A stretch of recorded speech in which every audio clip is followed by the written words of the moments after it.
Single dad stopped a kidnapping outside a luxury hotel. He never knew she was a CEO.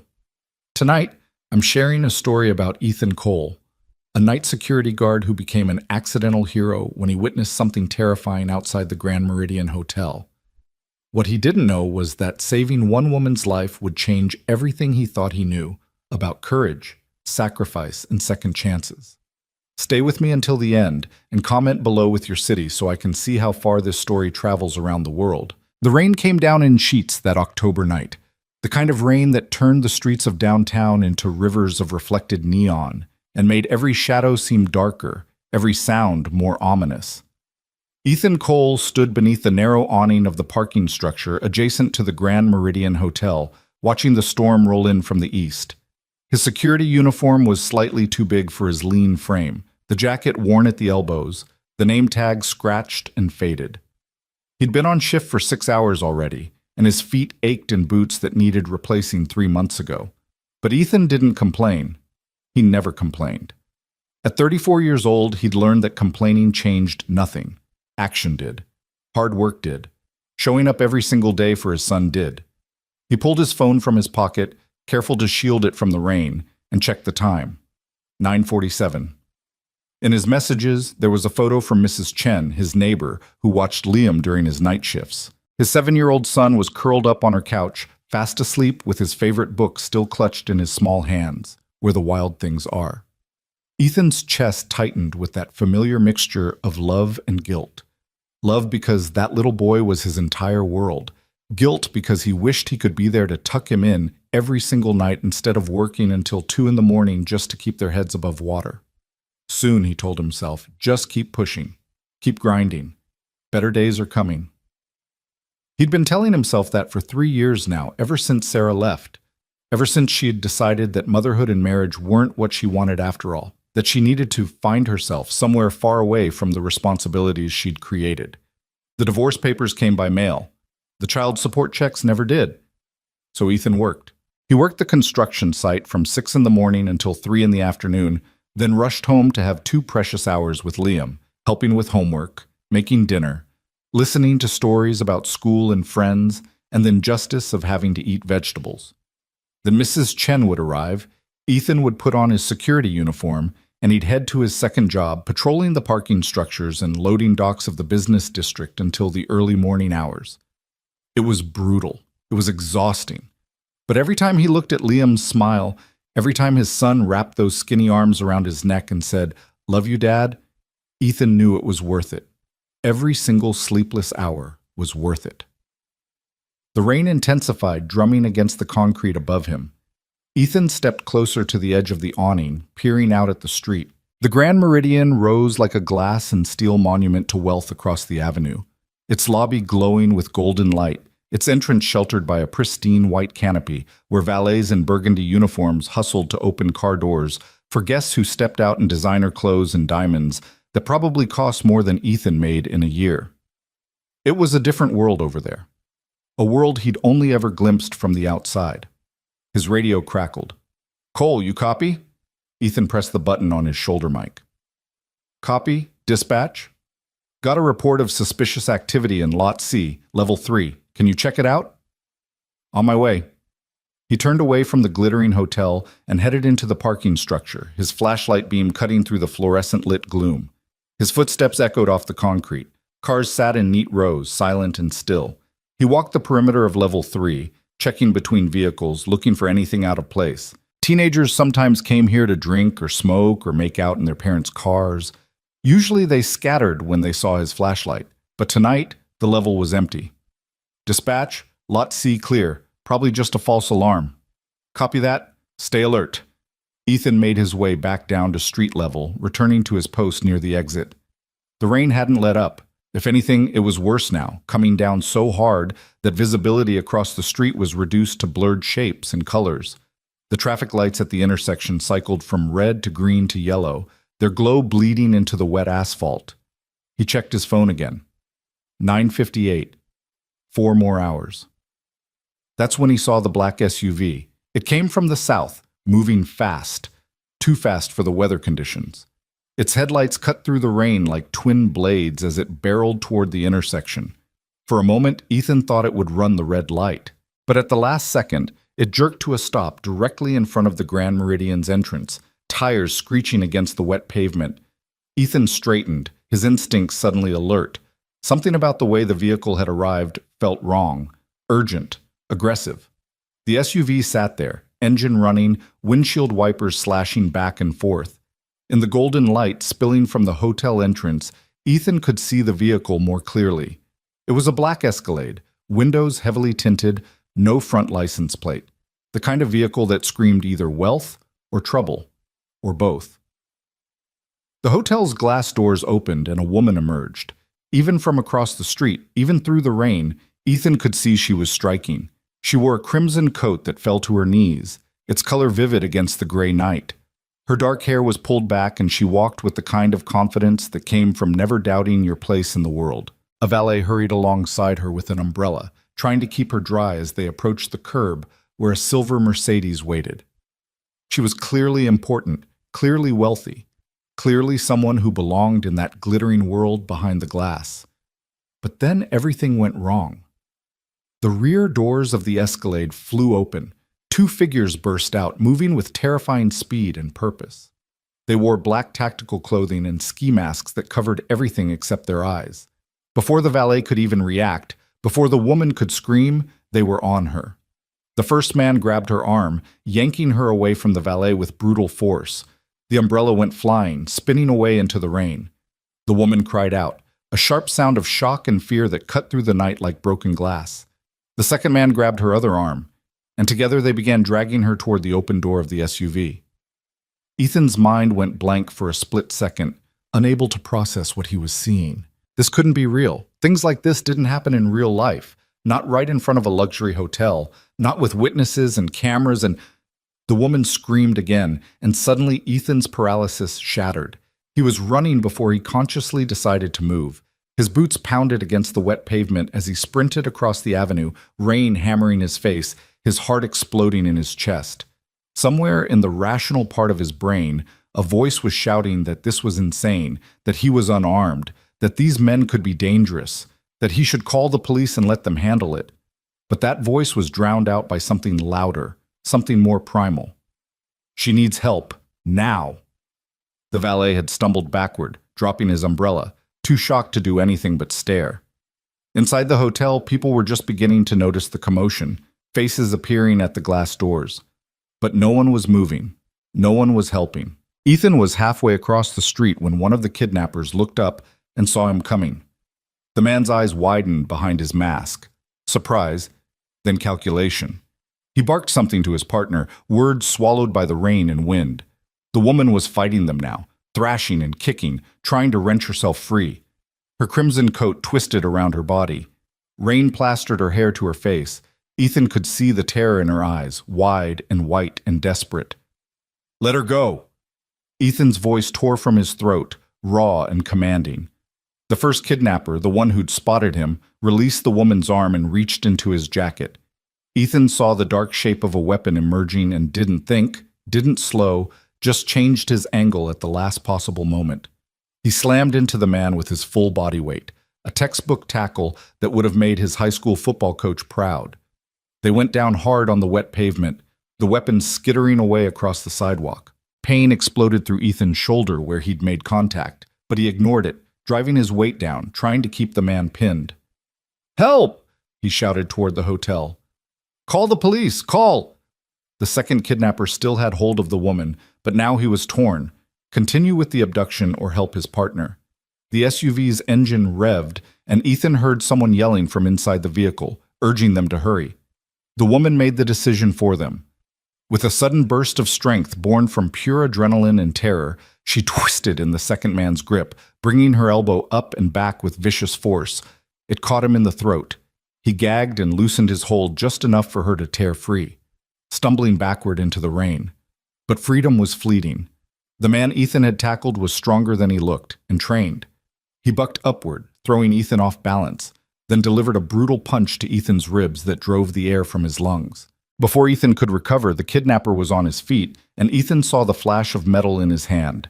Not a gun, A knife. "Should have minded your own business," the man snarled, his voice muffled by the mask. He lunged forward, the blade cutting through the rain-filled air. Ethan threw up his arm instinctively, defensive, and felt a line of white-hot fire open across his forearm as the knife sliced through his jacket and the skin beneath. Blood bloomed instantly, mixing with the rain running down his arm. But Ethan had grown up in rough neighborhoods. He'd been in fights before, back when he was younger and angrier at the world. He knew that the moment you showed weakness, the moment you backed down, you lost.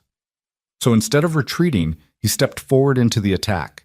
His right hand shot out, grabbing the man's wrist and twisting hard, redirecting the blade away from his body. At the same time, his left fist came up in a tight, brutal arc, catching the kidnapper square in the solar plexus. The man's breath exploded out in a whoosh of air, and his grip on the knife faltered. Ethan didn't give him time to recover. He twisted the wrist harder, forcing the knife to fall, then shoved the man backward into the side of the Escalade with enough force to dent the door panel. The kidnapper's head bounced off the metal with a hollow thunk, and his knees buckled. But there were still two of them, and now the second man was advancing on Ethan, fury radiating from every line of his body. The woman in the crimson coat had stumbled against the hotel's wall, breathing hard, her face pale with shock. "Run!" Ethan shouted at her. "Get inside! Go!" She didn't move, frozen in terror or shock or both. The second kidnapper rushed Ethan, faster than he expected. They collided like two freight trains, grappling, struggling for dominance. The man was trying to force Ethan back toward the street, toward the open door of the SUV. Ethan could smell cologne and cigarettes, and underneath it all, the copper tang of his own blood still flowing from the wound on his arm. They spun in a violent dance, rain pouring over both of them, feet slipping on the wet sidewalk. Ethan's back hit a parking meter, pain shooting up his spine. But he used the leverage to drive his knee up into the man's midsection. Once, twice, 3 times. The kidnapper's grip loosened. Ethan broke free, gasping, and delivered a wild haymaker that caught the man on the side of the jaw. The kidnapper staggered sideways, stunned. That's when Ethan heard the sirens. Distant, but growing closer. Someone had finally called the police. The SUV's horn blared. 3 sharp blasts. An order. An abort signal. The first kidnapper, the one with the knife, was already scrambling toward the open door, clutching his ribs, blood streaming from his nose. The second man hesitated for just a moment, looking between Ethan and the woman, calculating whether he could still complete the job. "Run!" Ethan shouted again, this time at the kidnappers, his voice hoarse and fierce. "Get out of here before I tear you apart." It wasn't smart. It wasn't tactical. But something in Ethan's eyes, some wild, reckless fury that came from 3 years of fighting just to survive, fighting to give his son a decent life, fighting against every obstacle the world threw at him, made the kidnapper think twice. The man turned and bolted for the SUV. Ethan started after him, but his legs suddenly felt like rubber and his vision swam. The adrenaline was wearing off, and he was becoming aware of how much his arm hurt, how hard he was breathing, how close he'd come to getting seriously hurt. Or worse. The Escalade's tires screamed against the wet pavement as the driver floored it, the vehicle fishtailing slightly before shooting forward into the intersection. It blew through the red light, nearly clipping a taxi, and disappeared into the rain-soaked night, its taillights fading like dying embers. And then there was silence. Just the rain, the wind, the approaching sirens. Ethan stood in the middle of the sidewalk, water streaming down his face, his arm throbbing with hot pulses of pain, his entire body shaking with spent adrenaline. His torn jacket hung open, blood soaking through the sleeve. His boots were scuffed and dirty.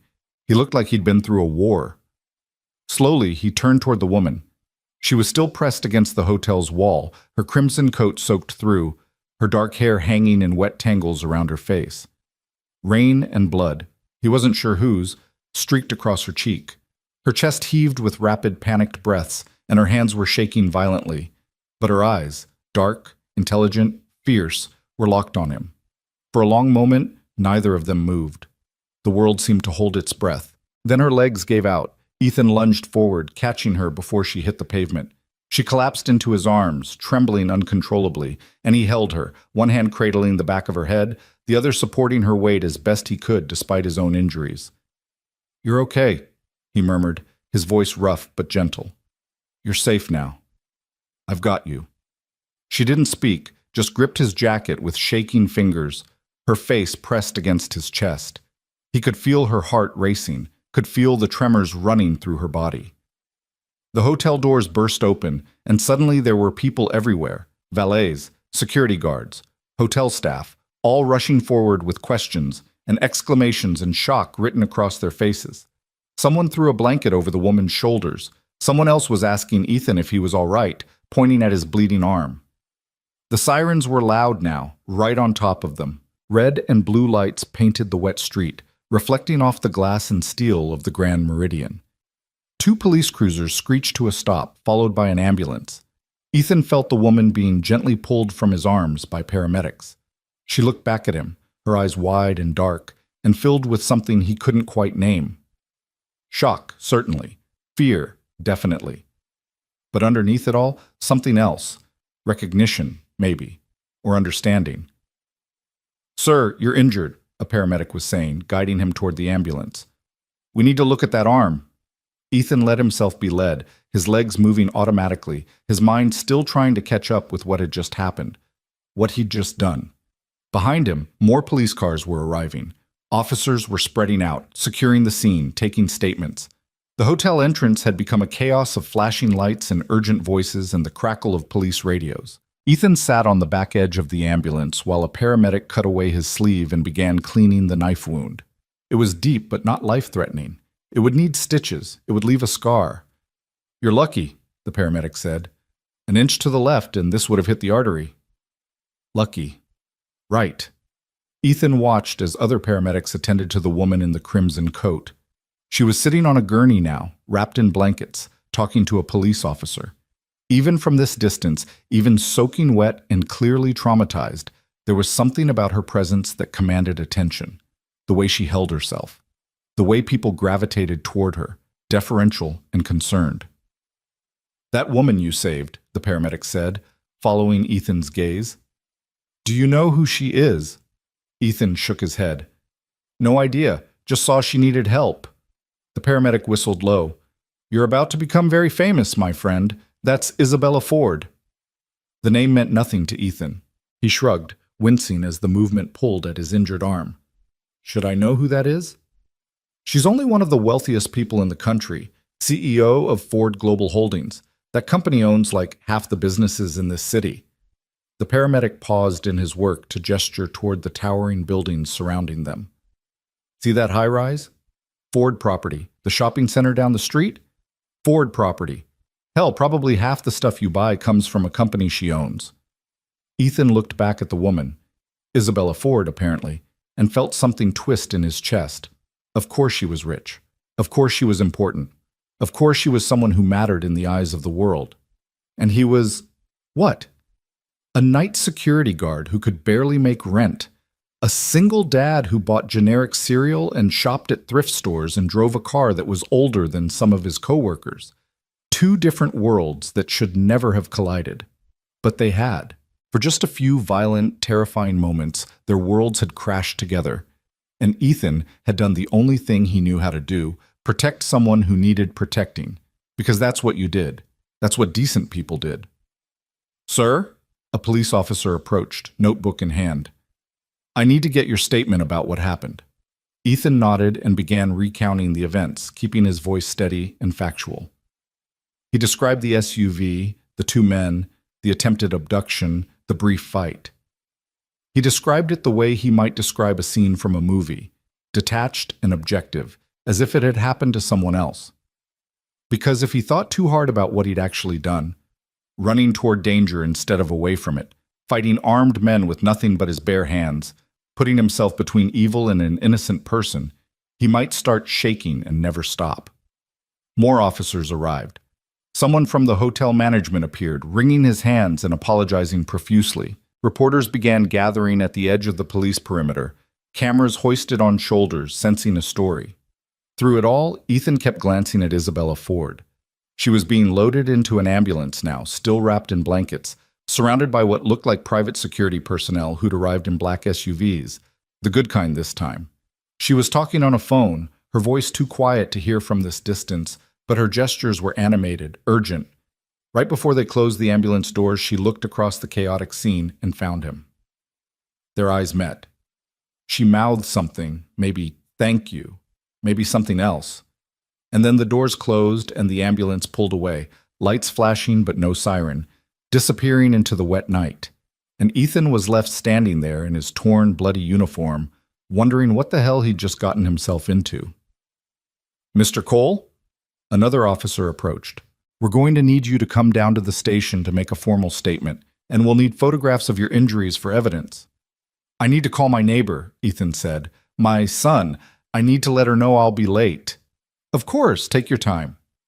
Ethan pulled out his phone with trembling hands and dialed Mrs. Chen's number. She answered on the second ring, her voice concerned. "Ethan, is everything okay?" "I'm fine, Mrs. Chen, but I'm going to be really late tonight. There was an incident at work." "Nothing serious," he lied, "but the police need me to answer some questions. Is it okay if Liam stays with you until morning? I'll come get him as soon as I can." Of course, he's fast asleep. Don't worry about him. You be safe." "Thank you. I owe you." "You don't owe me anything, dear. Just take care of yourself." He ended the call and looked down at his bandaged arm. The paramedic had done a good job. The bleeding had stopped, and the wound was clean and dressed.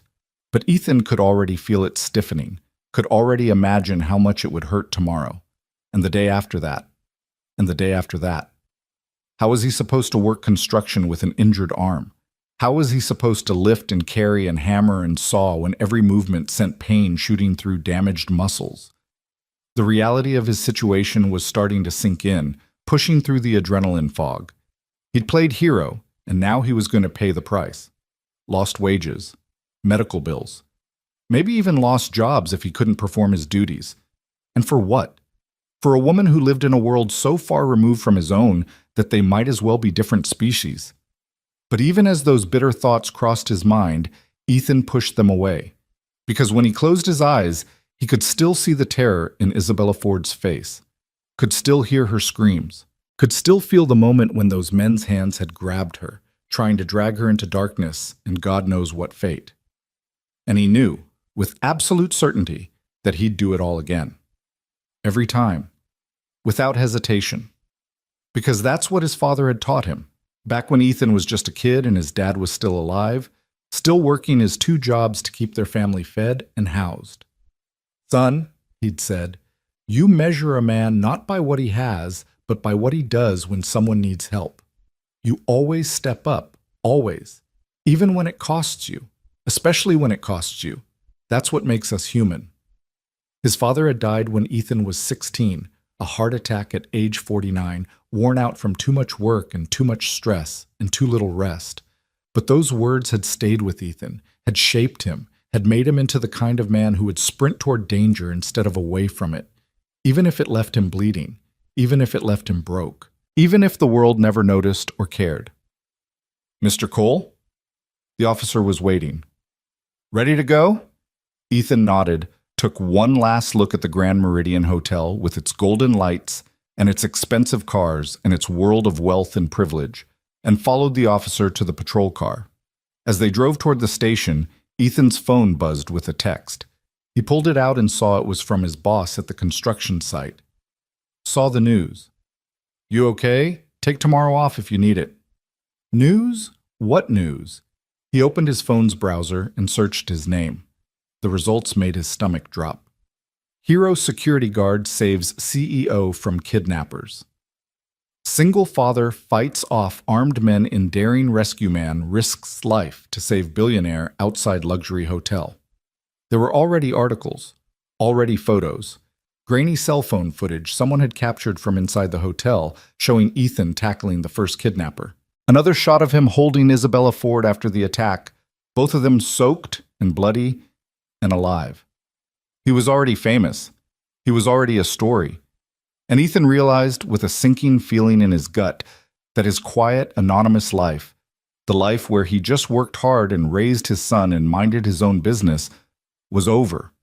Everything was about to change. He just didn't know how much. The police station smelled like burnt coffee and industrial cleaner. Ethan sat in a hard plastic chair in an interview room, his bandaged arm throbbing in rhythm with his pulse, while Detective Sarah Martinez asked him the same questions for what felt like the 100th time. What did the men look like? What did they say? Did he notice any distinguishing features? Vehicle details? Anything at all that might help identify the attackers? He answered everything as thoroughly as he could, but the truth was it had all happened so fast. A blur of motion and violence that his brain had barely had time to process, let alone catalog with the kind of detail the detective needed. "You did good, Mr. Cole," Detective Martinez finally said, closing her notebook. She was a woman in her mid-40s with sharp eyes and graying hair pulled back in a tight bun. "Real good. Most people would have frozen or run the other way. You probably saved Ms. Ford's life tonight." Ethan shifted uncomfortably in his chair. "I just did what anyone would do." "No," she said firmly. "You did what most people wish they would do. There's a difference."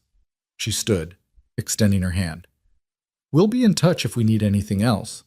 In the meantime, get some rest. Get that arm looked at properly. And Mr. Cole?" She paused at the door. "Watch out for the reporters. This story is already everywhere, and they're going to want a piece of you." He left the station just after 2 in the morning. The rain had finally stopped, leaving the streets slick and reflective under the streetlights. True to the detective's warning, there were 3 news vans still parked outside, reporters and cameramen waiting despite the late hour. The moment Ethan emerged, they swarmed. "Mr. Cole! Mr. Cole! Can you tell us what happened tonight? How does it feel to be a hero? Did you know who Isabella Ford was when you saved her? Can we get a statement?" Microphones thrust toward his face. Camera lights blinded him. Ethan held up his good hand, shaking his head. "No comment, please. I just want to go home to my son." "Is it true you're a single father? Did Mrs. Ford offer you a reward? What were you thinking when you ran toward those armed men?" He pushed through the crowd, keeping his head down, not answering. His truck was parked 2 blocks away. He'd had to leave it when the police brought him to the station. By the time he reached it, his shirt was soaked through with sweat despite the cool night air, and his hands were shaking again.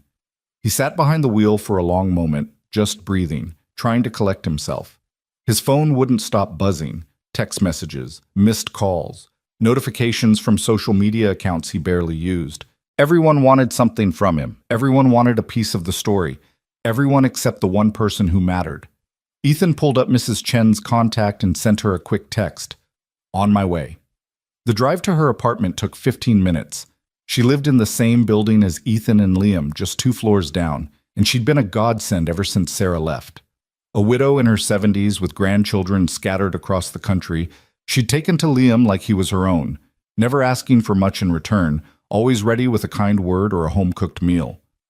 She opened the door before he could knock, her face creased with worry. "Ethan, oh my goodness, look at you. Come in, come in." "I'm sorry it's so late, Mrs. Chen." "Hush, I saw the news. I saw what you did." She pulled him inside, her small hands surprisingly strong as she guided him to her couch. "Sit down. Let me look at that arm. The paramedics already—" "Sit!" He sat. She examined the bandage with practiced efficiency, tisking softly. "You need to keep this clean and dry. Change the dressing every day. And you need to see a doctor tomorrow for stitches, yes?" "Yes, ma'am." "Don't yes ma'am me. I'm serious, Ethan. Infections are no joke." She disappeared into her kitchen and returned with a glass of water and 2 pills. "For the pain, don't argue." He took them without protest, suddenly aware of how exhausted he was. His whole body ached. His arm felt like it was on fire. His head was pounding. "Liam?" he asked. "Sleeping like an angel. I put him in the guest room. He doesn't know anything about what happened, and I think we should keep it that way for now. Let him wake up naturally, have breakfast, then you can decide what to tell him." Ethan nodded gratefully. "Thank you. I don't know what I'd do without you." Mrs. Chen's expression softened. She sat down beside him, patting his knee. "You're a good man, Ethan Cole. Your father would be proud." His throat tightened. He hadn't expected that to hit so hard, but it did, like a fist to the chest. "I hope so. I know so." She stood, smoothing her house dress. "Now, you sleep on the couch tonight. I won't have you going upstairs and collapsing in your apartment. In the morning, we'll figure everything out." He wanted to argue, wanted to maintain some shred of independence, but he was too tired, too wrung out. So he just nodded and let her bring him a pillow and blanket, let her fuss over him like the mother he'd lost when he was 20, and when she finally turned off the lights and shuffled back to her bedroom, Ethan lay in the darkness and let the reality of what had happened wash over him. He'd saved someone's life tonight. He'd risked his own life for a complete stranger, and now everything was going to change. He just hoped he was ready for it. Sleep came in fragments, interrupted by dreams of black SUVs and masked men and a woman in a crimson coat falling. Each time he jerked awake, his heart racing, his arm throbbing, disoriented until he remembered where he was. By the time dawn light crept through Mrs. Chen's curtains, he'd maybe managed 3 hours of actual rest. He heard movement in the guest room, small feet padding across the floor. A moment later, Liam appeared in the doorway, his hair sticking up in every direction, his pajamas rumpled, his favorite stuffed bear tucked under one arm. "Dad?" His voice was small, confused. "Why are you here? Where's Mrs. Chen?" Ethan sat up, wincing as the movement pulled at his injured arm. "Hey, buddy, come here." Liam crossed the room and climbed onto the couch, snuggling against Ethan's good side. He smelled like Mrs. Chen's lavender laundry detergent and the strawberry shampoo Ethan bought because it was Liam's favorite. "I had to work really late last night," Ethan said carefully. "So Mrs. Chen let me crash here instead of going all the way upstairs.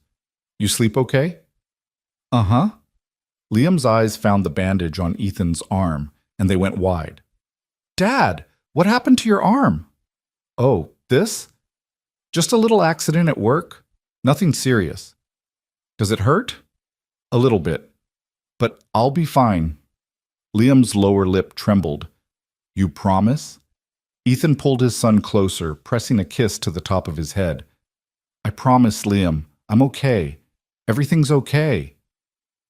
Mrs. Chen emerged from her bedroom, already dressed despite the early hour. "Good morning, sweetheart," she said brightly to Liam. "How about I make us some pancakes for breakfast?" "Pancakes!" Liam scrambled off the couch, his worry about Ethan's arm forgotten in the face of his favorite breakfast food. "Can we have chocolate chips in them?" "If your dad says it's okay." Liam looked at Ethan with those big, hopeful eyes that could convince him to do just about anything. "Please, Dad?" "Chocolate chip pancakes sound perfect, buddy." While Mrs. Chen and Liam headed to the kitchen, Ethan checked his phone. The number of notifications had multiplied overnight. His voicemail was full. His inbox was overflowing. And there, near the top of his messages, was one from an unknown number that made him pause. "Mr. Cole, this is Marcus Webb, head of security for Ms. Isabella Ford. She would like to speak with you at your earliest convenience. Please call me at this number to arrange a meeting. It's important."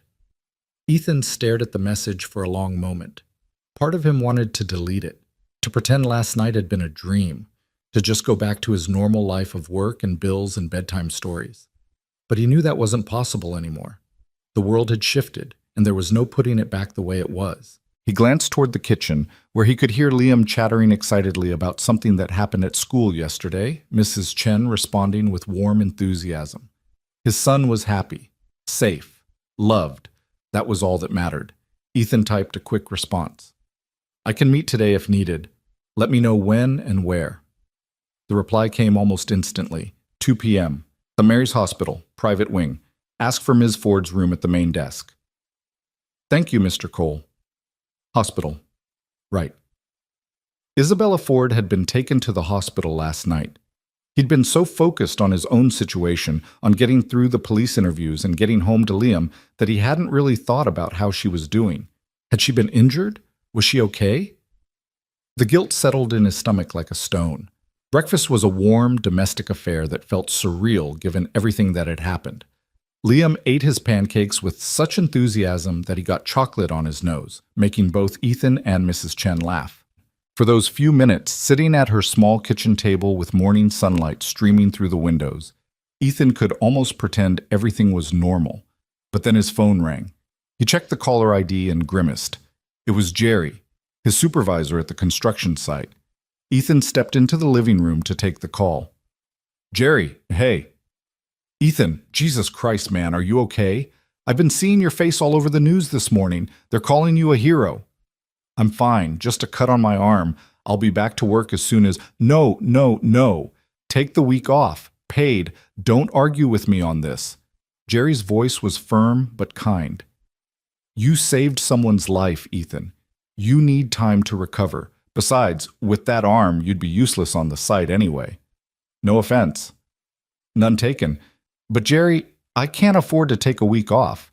I've got rent coming up and Liam needs. Paid, Ethan. I said paid. The company's covering it. Hell, the owner saw the news and personally called me this morning to make sure you were taken care of. So rest, heal, and we'll see you next Monday. Got it? Ethan felt something loosen in his chest. Yeah, got it. Thanks, Jerry. Thank you. What you did was incredible. Really incredible. After the call ended, Ethan stood in Mrs. Chen's living room, staring at his phone. A paid week off.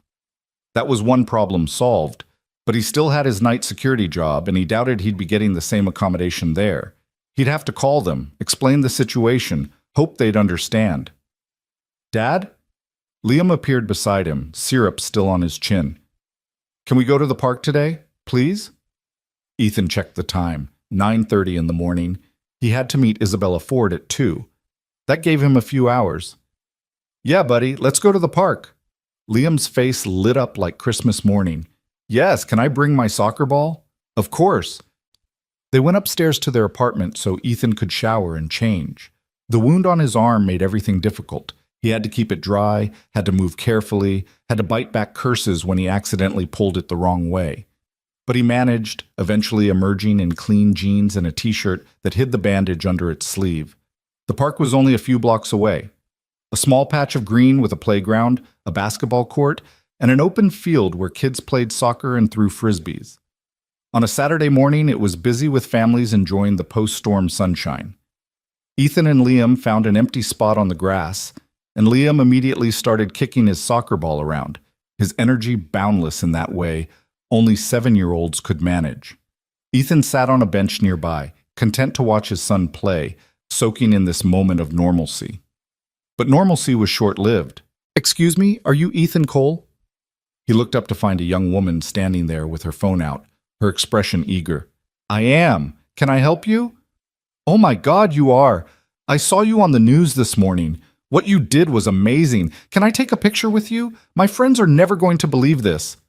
Before Ethan could respond, she was handing her phone to a nearby stranger and positioning herself next to him, her arm around his shoulders.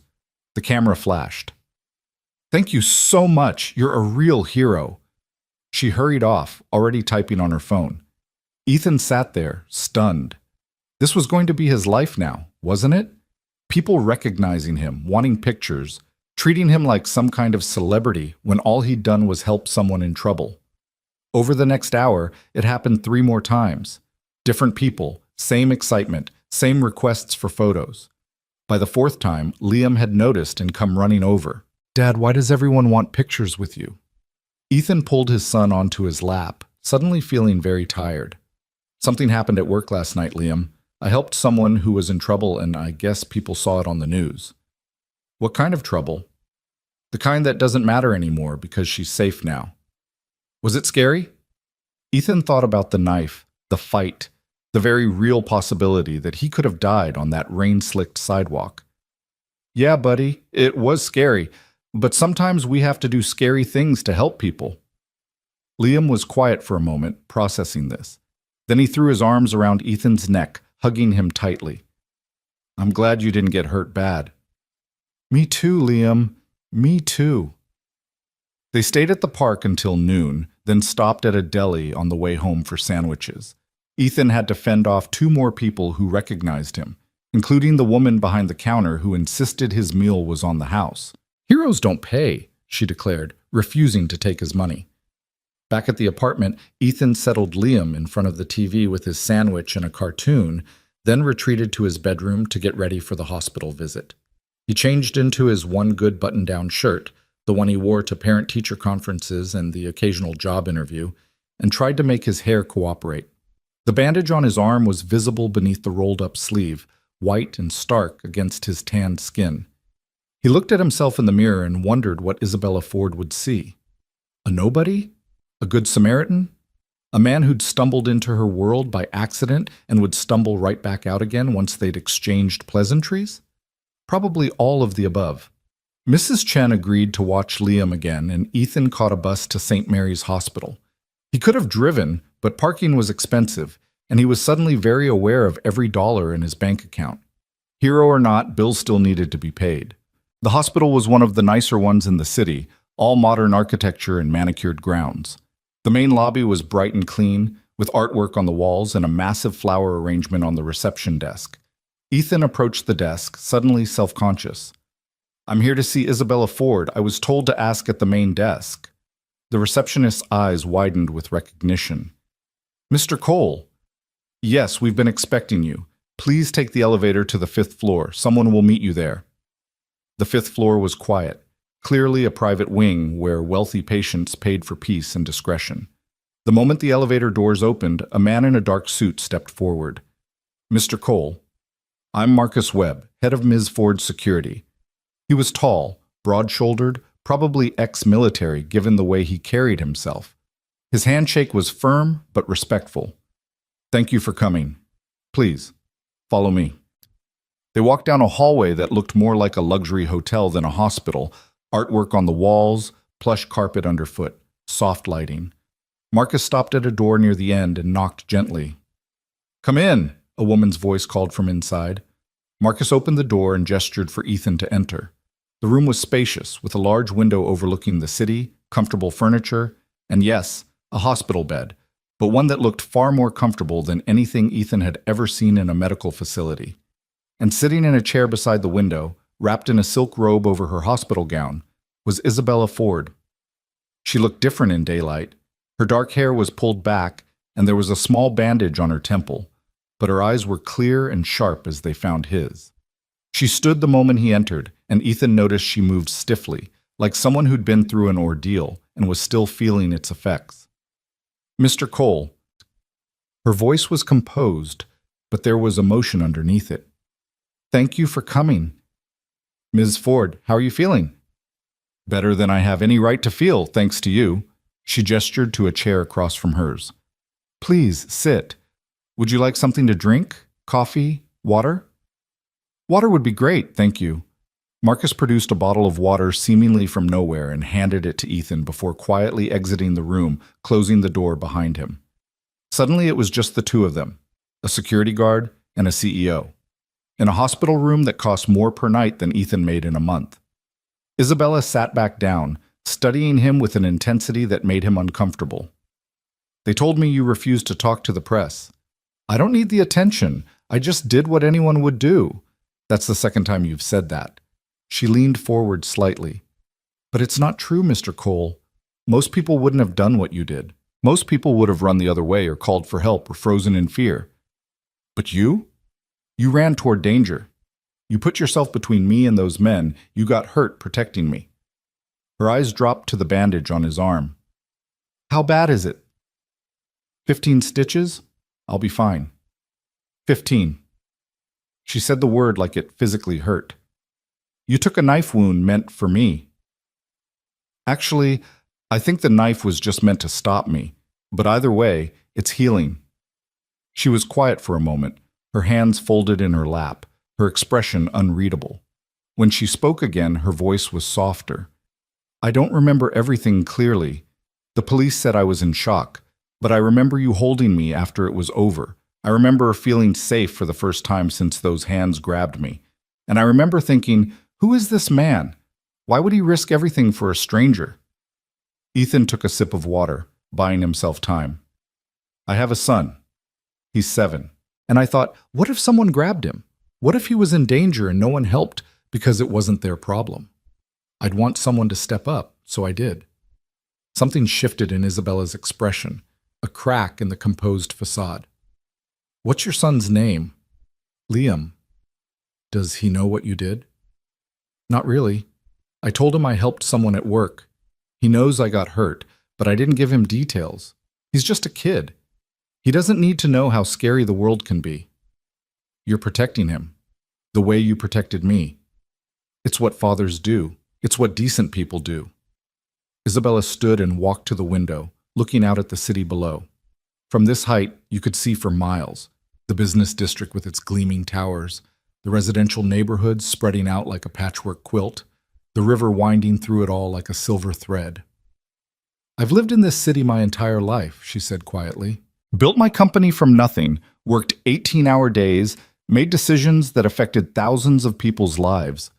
I always believed I was strong, capable, untouchable even. She turned to look at him. Last night, I learned how wrong I was, how vulnerable we all are, how quickly everything can be taken away.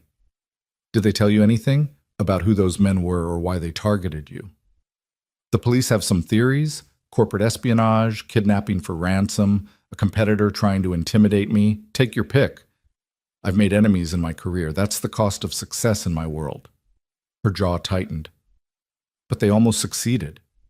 If you hadn't been there, if you hadn't acted. She trailed off, unable or unwilling to finish the thought. But I was there. And you're safe. Because of you. She returned to her chair, sitting down with the careful movements of someone still healing. The press is calling you a hero. My board of directors wants to give you a medal. My security team wants to hire you. Everyone has an opinion about what should happen next. She paused. But none of them asked what you want. Ethan blinked, surprised. What I want? Yes. You saved my life, Mr. Cole. That creates a debt I can never truly repay. But I'd like to try. So tell me, what do you want? It was such a strange question. What did he want? He wanted Liam to grow up happy and safe. He wanted to stop worrying about money every single day. He wanted to sleep through the night without nightmares. He wanted... I don't want anything, he said finally. I mean, I appreciate the offer, but I didn't help you to get something out of it. I know that, which is exactly why I want to help you. Isabella's gaze was unwavering. I've already looked into your situation. I hope you'll forgive the intrusion, but I needed to understand who you are. Single father, working 2 jobs to make ends meet, barely scraping by despite working yourself to exhaustion. Your son attends public school where the classrooms are overcrowded and the programs are underfunded. You're 3 months behind on your truck payment and 2 months behind on medical bills from when Liam had pneumonia last winter. Ethan's face flushed with embarrassment and anger. You had no right. You're right. I didn't, but I needed to know. She leaned forward, her expression earnest. Do you know what I see when I look at you, Mr. Cole? I see someone who embodies everything I claim my company stands for. Integrity, courage, putting others first. But while I talk about those values in boardrooms and at charity galas, you actually live them. Every single day. Ms. Ford, please let me finish. She took a breath. I want to offer you a job. Not as security, not as some token gesture to make myself feel better. I want you to head my new public safety foundation. It's an initiative I've been planning for months, providing resources and training for people who want to help their communities, funding neighborhood watch programs, supporting first responders. I need someone to run it who actually understands what it means to protect people, someone who doesn't do it for glory or recognition, but because it's the right thing to do. Ethan stared at her, trying to process what she was saying. You want me to run a foundation? The salary would be $150,000 a year, plus benefits, full health insurance for you and Liam, a company car, paid vacation, everything you need to actually have a life instead of just surviving. She pulled a folder from the table beside her chair and handed it to him. This is a formal offer. Take it home. Think about it. Talk to your son. But know that this isn't charity, Mr. Cole. This is me recognizing talent and character when I see it. You'd be earning every penny. Ethan opened the folder with shaking hands. The number at the top of the contract made his vision blur. $150,000. That was more than he made at both his jobs combined. That was a life. A real life. I don't have experience running anything, he said, his voice rough. I'm just a guy who shows up and does the work. And that's exactly what this job needs. Not another corporate executive who sees it as a line on their resume. Someone who genuinely cares. Isabella's expression softened. I almost died last night, Mr. Cole. That kind of experience changes your perspective. I've spent my whole life building my company, accumulating wealth and power, but what does any of it matter if I'm not using it to actually help people? You reminded me what real courage looks like, what real goodness looks like. Let me try to do something meaningful with that reminder. Ethan looked down at the contract, then back up at her. Why do I feel like you're the one saving me now? Because maybe we both needed saving, just in different ways. They sat in silence for a moment, the weight of the offer hanging between them. Outside the window, the city continued its endless motion, cars and people and lives intersecting and diverging in the great dance of existence. Somewhere down there, Liam was probably playing with Mrs. Chen, happy and oblivious to how dramatically his father's life was about to change. Can I really think about it? Ethan asked. This is overwhelming. I know. Take all the time you need. The offer stands regardless. Isabella stood, extending her hand. Thank you for coming, Mr. Cole. And thank you for saving my life. Whatever you decide about the job, that gratitude will never change. Ethan shook her hand, feeling the strength in her grip despite her injuries. You would have done the same for someone else. I'd like to think so, but I'm not sure I would have had your courage. She walked him to the door. One more thing. The police are still investigating, and until they catch those men, I'm considered at risk. I have security now, obviously, but I wanted you to know, if you ever feel threatened, if anyone approaches you or your son, call Marcus immediately.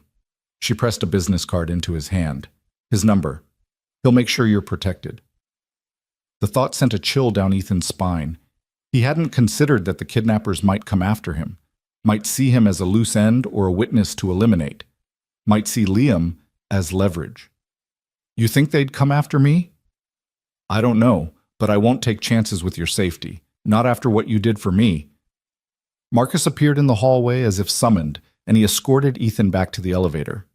As the doors closed and the hospital fell away above him, Ethan looked down at the folder in his hands and the business card with Marcus's number. Everything had changed. 24 hours ago, he'd been a nobody with 2 jobs and a mountain of bills. Now he was a hero with a job offer that could transform his entire life. The bus ride home felt surreal. Ethan sat in the back, the folder hidden in his jacket, watching the city pass by the window. He saw the people on the streets, some dressed in business suits, some in work clothes like his, some struggling with bags of groceries or pushing strollers, all of them just trying to get by, all of them fighting their own battles. He'd been one of them his whole life. Could he really leave that world behind? When he got home, Mrs. Chen met him at the door with a knowing look. How was the meeting? Complicated. The best things usually are. She patted his arm. Liam is doing his homework at my table. Come have some tea and tell me what's on your mind. So he did. He sat at her small kitchen table, watching Liam sound out words in his reading assignment, and told Mrs. Chen everything.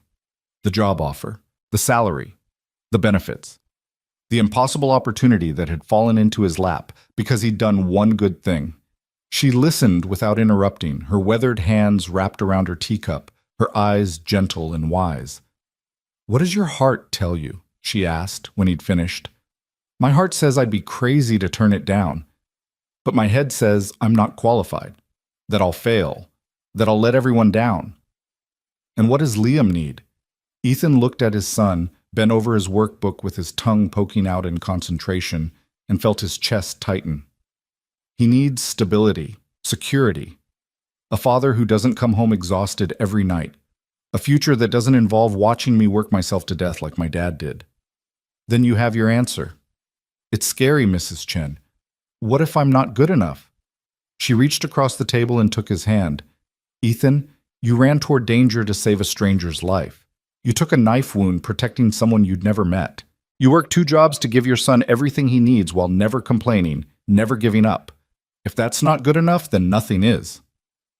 That night, after Liam was asleep, Ethan sat on his couch with the folder open on his lap. He read through every page of the contract, trying to understand all the legal language, all the clauses and stipulations. It was real. The offer was real. His phone buzzed with another message, another reporter wanting an interview, another stranger congratulating him, another reminder that his old life was gone, whether he took this job or not. He thought about his father, working those 2 jobs until his heart gave out. He thought about the promise he'd made at his father's funeral, that he'd be there for his own son, that he wouldn't let work consume him the way it had consumed his dad. And he thought about Isabella Ford's words. You reminded me what real courage looks like. Maybe accepting help when you needed it was its own kind of courage. Maybe letting someone change your life wasn't weakness, but wisdom. Maybe this was the universe giving him a second chance, and he'd be a fool to throw it away out of pride or fear. Ethan pulled out his phone and typed a message to the number on Isabella's business card. Ms. Ford, this is Ethan Cole. I've thought about your offer. If it's still available, I'd like to accept. When can I start? The response came within minutes. Monday morning. Welcome to the team, Mr. Cole. You're going to change a lot of lives, starting with your own. Ethan set the phone down and looked around his small apartment, the secondhand furniture, the water stain on the ceiling he'd been meaning to fix, the stack of past due bills on the counter. This had been his life for 3 years, his entire world. But not anymore. He walked to Liam's bedroom and stood in the doorway, watching his son sleep. In the dim glow of the nightlight, Liam looked so small, so innocent, so full of possibility. Things are going to be different now, buddy, Ethan whispered. Better, I promise. And for the first time in a very long time, Ethan Cole believed in promises again. Monday morning arrived with the kind of crisp autumn air that made everything feel new and possible. Ethan stood in front of his bathroom mirror, adjusting his tie for the 3rd time. He'd bought it yesterday at a discount store, navy blue with thin silver stripes, along with 2 dress shirts and a pair of slacks that actually fit properly. The clothes had cost more than he usually spent in a month, but Mrs. Chen had insisted, pressing $200 into his hand despite his protests. You're starting a new life, she'd said firmly. You need to look the part. Now staring at his reflection, Ethan barely recognized himself. The tie sat straight, the shirt was pressed, his hair was combed back instead of falling into his eyes. He looked like someone who belonged in an office, someone who made decisions that mattered. He looked like someone who wasn't him. Dad, you look fancy! Ethan turned to find Liam standing in the doorway, already dressed in his school uniform, his backpack slung over one shoulder. His son's eyes were wide with amazement, and there was something in his expression that Ethan had never seen before. Pride. You think so? Ethan asked, crouching down to Liam's level. You look like a businessman, like the guys on TV. Liam reached out and touched the tie. Is this for your new job? They'd talked about it over the weekend, how Dad was going to start working at a different place, how they'd have more time together, how things were going to change. Ethan had kept it simple, age-appropriate, not wanting to overwhelm his 7-year-old with details about foundations and CEOs and the fact that their entire financial situation had just transformed overnight. Yeah, buddy, first day. Are you scared? The question caught Ethan off guard. He'd been so focused on appearing confident, on being the strong father Liam needed, that he hadn't admitted his fear even to himself. But looking into his son's honest eyes, he realized lying would do neither of them any good. A little bit, Ethan admitted. Starting something new is always scary. But you know what? Being scared doesn't mean you don't do it. It just means you're brave enough to try. Liam considered this, his small face serious. Then he wrapped his arms around Ethan's neck in a fierce hug. You're the bravest dad in the whole world. Ethan held his son close, breathing in the smell of children's shampoo and toothpaste, feeling the small heart beating against his chest. This was why he was doing it, all of it. The new job, the scary changes, stepping into a world he didn't understand. For this little boy who believed his father could do anything. Come on, Ethan said, pulling back and ruffling Liam's hair. Let's get you to school. Yet the morning routine was familiar, even if everything else felt strange. Ethan made breakfast, scrambled eggs and toast, while Liam chattered about his upcoming class field trip to the Science Museum. They walked the 3 blocks to Liam's elementary school, Ethan's hand warm around his son's smaller one. At the gate, Liam hugged him goodbye and ran off to join his friends, leaving Ethan standing alone on the sidewalk. His truck sat at the curb, faithful and battered. But tucked in Ethan's pocket was a set of keys to a company car, a modest sedan that Marcus had delivered to his building yesterday evening. It sat in the parking lot now, dark blue and clean, and so different from his rust-spotted pickup that Ethan had walked past it twice before realizing it was his. He chose the truck for today. One last ride in the vehicle that had carried him through 3 years of struggling and surviving. Tomorrow, he could be the guy with the company car. Today, he needed to hold on to a piece of who he'd been. The drive to Ford Global Holdings headquarters took 30 minutes through morning traffic. The building rose from the downtown skyline like a monument to success, 40 stories of steel and glass that caught the morning sun and threw it back in brilliant shards of light. Ethan had passed this building 1,000 times in his life, never once imagining he'd walk through its front doors as anything other than a delivery person or maintenance worker. He parked in the underground garage, following the directions Marcus had sent him, and took the elevator to the main lobby. The space was enormous, with marble floors and modern art installations, and a massive reception desk where 3 professionally dressed women handled a constant stream of visitors. Ethan approached, his heart hammering. "Hi, I'm Ethan Cole. I'm supposed to—" "Mr. Cole!" "Yes, we've been expecting you." The receptionist smiled warmly and handed him a badge already printed with his name and photo. "Take the elevator to the 37th floor. Ms. Ford's assistant will meet you there." The elevator was glass-walled, offering a dizzying view of the city as it climbed. Ethan watched the streets fall away below, watched the world get smaller, and tried to steady his breathing. He could do this. He'd faced armed kidnappers. He could handle an office job. The doors opened on the 37th floor to reveal a space that screamed executive privilege. Thick carpet, hushed voices, the subtle scent of expensive coffee. A woman in her 50s with silver hair and a no-nonsense expression stood waiting.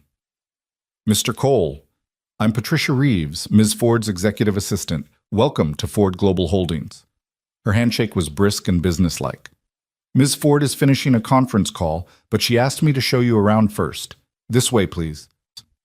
Patricia led him through a maze of corridors, pointing out conference rooms and break areas and offices occupied by people who looked far more qualified than Ethan felt. Everyone they passed stared at him, some with curiosity, some with recognition, all with interest. Word had clearly spread about who he was and why he was here. "This will be your office," Patricia said, opening a door near the end of the hallway. Ethan stepped inside and felt his breath catch. It wasn't huge, but it was bigger than his apartment's living room. Windows overlooked the city. A desk made of dark wood sat in the center with a leather chair behind it and a computer already set up. Bookshelves lined one wall, empty and waiting to be filled. On the desk sat a welcome basket filled with office supplies and a card that read, "Welcome to the team, IF." "Ms. Ford wanted you to have everything you need to get started," Patricia said. "Your computer login is in that envelope on the desk. It will be by this afternoon to help you set up your accounts and access. You have a meeting with Ms. Ford at 10, then lunch with the department heads at noon, and at 2 o'clock you'll meet with the Foundation's advisory board." Ethan's head was spinning. The Foundation already has an advisory board? "Ms. Ford doesn't do anything halfway, Mr. Cole. When she decides something matters, she moves quickly." Patricia's expression softened slightly. "I know this is overwhelming, but you're here because she believes in you. That's not something she gives lightly. Trust her judgment, even if you don't trust your own yet." She left him alone in the office. Ethan stood in the center of the room, turning slowly, trying to absorb the reality of his new life. Through the window, he could see the entire city spread out below. The neighborhoods where he'd grown up, the construction sites where he'd worked, the streets he'd walked when he couldn't afford gas. All of it visible from up here, but distant, separate. He pulled out his phone and took a picture of the view, then sent it to Mrs. Chen with a message. "My office! Can you believe it?" Her response came immediately. "I always believed it. Now you need to believe it too." Ethan spent the next hour exploring his computer, reading through the files Patricia had left for him about the Public Safety Foundation. The scope was impressive: partnerships with police departments, funding for community programs, grants for neighborhood watch groups, training initiatives for civilians who wanted to help keep their communities safe. It was ambitious and meaningful, and exactly the kind of work that could actually make a difference. It was also terrifying in its scope. How was he supposed to manage all of this? At 10 o'clock sharp, Patricia appeared at his door. "Miss Ford is ready for you." Isabella's office was at the far end of the floor, taking up an entire corner with floor-to-ceiling windows that offered panoramic views. She stood when he entered, moving with less stiffness than she had at the hospital. The bandage was gone from her temple, leaving just a small mark that makeup mostly covered. "Ethan." She smiled, and it transformed her face from merely beautiful to genuinely warm. "How are you settling in?" "Still trying to convince myself this is real," he admitted. "I felt the same way my first day here. Of course, that was 30 years ago, and the building was half this size." She gestured to the chairs by her window. "Sit. Let's talk before your schedule gets crazy."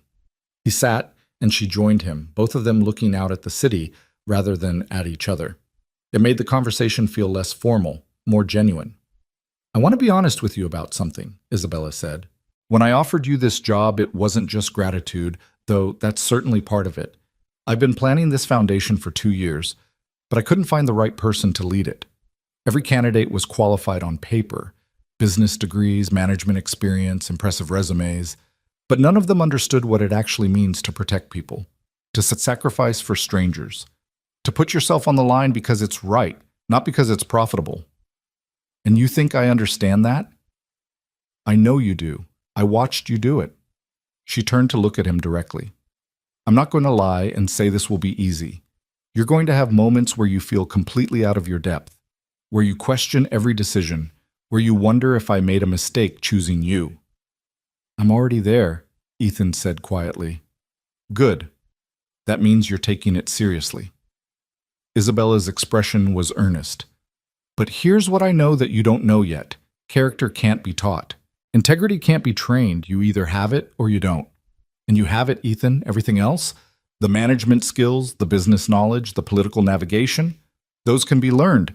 Patricia will help you. Marcus will help you. I'll help you. You're not alone in this." "Why does this matter so much to you?" Ethan asked. "You could have just sent me a check and called it even." Isabella was quiet for a long moment, her gaze distant. "My father built this company from nothing. He was a good man, principled and fair, but he died when I was 23 and suddenly everything fell to me. I spent the next 3 decades proving I deserved to be here, that I wasn't just riding on his legacy. I made this company bigger, more profitable, more powerful." She paused. "But somewhere along the way, I forgot why it mattered. I forgot that money and success mean nothing if you're not using them to make the world better. That night, when those men grabbed me, all I could think was, this is how it ends. This is my legacy. A headline about a kidnapping. And then you appeared. I was just in the right place. No, you were the right person." She turned to face him fully. "You reminded me what courage looks like when it's not calculated or strategic. You showed me that some people still act on pure instinct to help others, even when it costs them everything. I want to build something that honors that creates more people like you." The weight of her words settled in Ethan's chest. This wasn't just a job. This was Isabella Ford's attempt to reclaim her own sense of purpose, and he was somehow central to that journey. "I won't let you down," he said, and meant it with every fiber of his being. "I know." She stood, extending her hand. "Now come on. We have department heads to meet, and they're going to want to size you up. Fair warning, some of them think I'm crazy for hiring someone without traditional credentials. Prove them wrong." The lunch meeting was held in a private dining room on the executive floor. Ethan found himself seated at a long table with 7 other people, vice presidents and directors with titles he barely understood. They were professional and polite, but he could feel their skepticism like a physical presence in the room. "So, Mr. Cole," said a man named Richard Chen, VP of Operations, "tell us about your background in nonprofit management." "I don't have one," Ethan said honestly. "I have a background in showing up and doing the work that needs to be done, and looking out for people who need looking out for. Ms. Ford seems to think that's what this foundation needs." "With all due respect," said a woman named Jennifer Martinez, Director of Community Relations, "running a multi-million-dollar initiative requires more than good intentions. It requires strategy, budgeting, stakeholder management, all of which he'll learn," Isabella interrupted smoothly. She'd joined them halfway through the meal, taking her seat at the head of the table with the casual authority of someone who'd never doubted her right to be there. "And all of which are meaningless without the right foundation. Ethan understands the communities we're trying to serve because he's lived in them.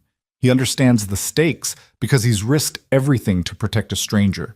That's not something you can teach in business school. But Ms. Ford, Richard started.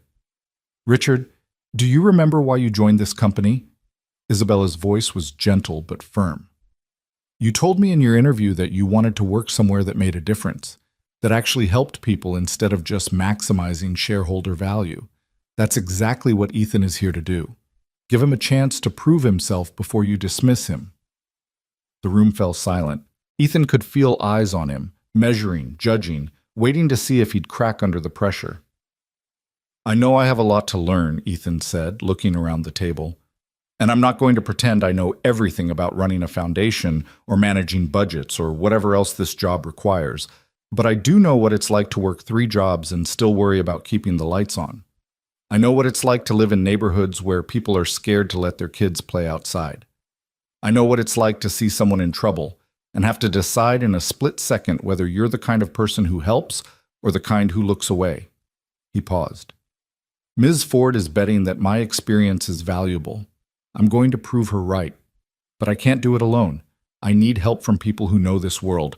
So I'm not asking you to believe in me yet. I'm just asking you to give me the chance to earn it. Another silence, but this one felt different, less hostile, more considering. Jennifer Martinez was the first to speak. Community relations will support you however we can. If you need insights into the neighborhoods we're targeting, I can provide detailed demographic data and partnership opportunities. Thank you, Ethan said, and meant it. One by one, the others offered their support. Some enthusiastically, some grudgingly, but all of them making the commitment. By the time lunch ended, Ethan felt like he'd just survived a gauntlet, but one he'd managed to navigate without completely humiliating himself. The afternoon meeting with the Foundation's advisory board was less contentious, but more overwhelming. These were community leaders, retired police chiefs, nonprofit directors, and activists who'd agreed to help guide the Foundation's work. They had strong opinions about what needed to be done and weren't shy about expressing them. We need to focus on youth programs, said a woman named Diane Tucker, who ran a community center in the South Side. Get to kids before they get into trouble. Prevention is important, but what about supporting people who are actively trying to make their neighborhoods safer? Countered Marcus Webb, who apparently served on the board as well as heading Isabella's security. Neighborhood watch programs need resources and training. Both are important, Ethan found himself saying. Everyone turned to look at him. He swallowed hard and continued. We can't just focus on one thing.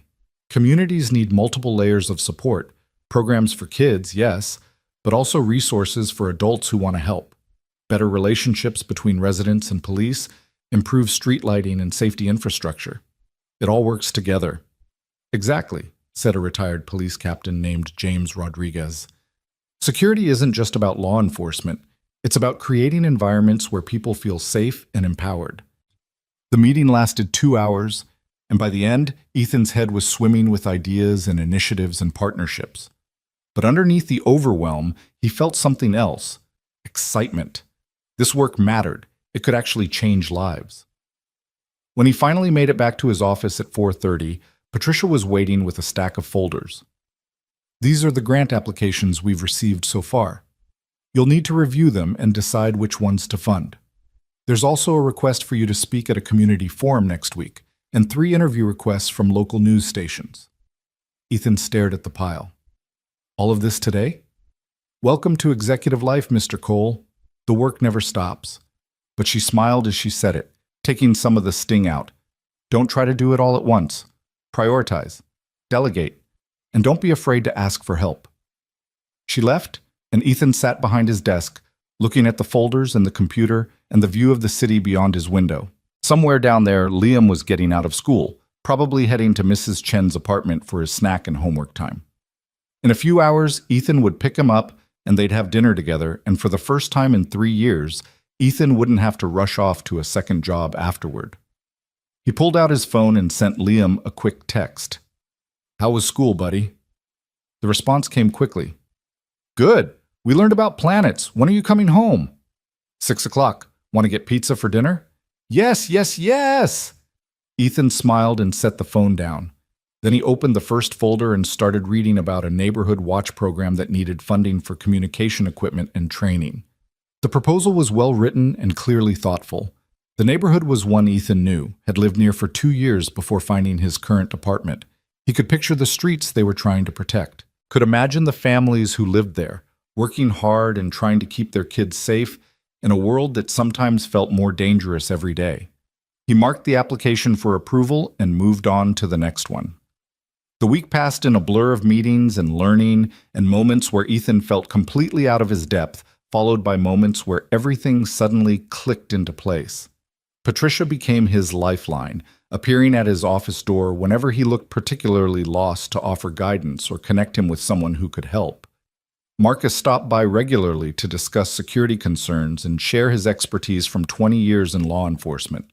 Isabella checked in daily, sometimes just poking her head into his office to ask how he was doing, sometimes sitting down for long conversations about the foundation's direction. By Friday, Ethan had approved 3 grants, declined 2 that didn't meet the foundation's criteria, and scheduled site visits to 4 different community programs. He'd also given his first interview to a local news station, stumbling through questions about heroism and second chances while trying not to look terrified on camera. "You did fine," Isabella assured him after watching the interview in her office. "Authentic. That's what people respond to." "I sounded like an idiot. You sounded like a real person. That's rarer than you think in this world." She closed her laptop and looked at him with an expression he couldn't quite read. "Can I ask you something personal?" "Sure." "Are you happy? With the job, I mean. I know it's only been a week, but I need to know if this is working for you." Ethan thought about it carefully. "I'm terrified most of the time. I feel like I'm constantly about to make a huge mistake. Half the people here probably still think you're crazy for hiring me." He paused. "But yeah, I'm happy. Or at least I think I'm going to be. This work matters, Ms. Ford. It's hard and overwhelming, and sometimes I want to hide under my desk, but it matters." She smiled, and there was relief in it. "Good. Because I need you here, Ethan. This company needs you. The foundation needs you.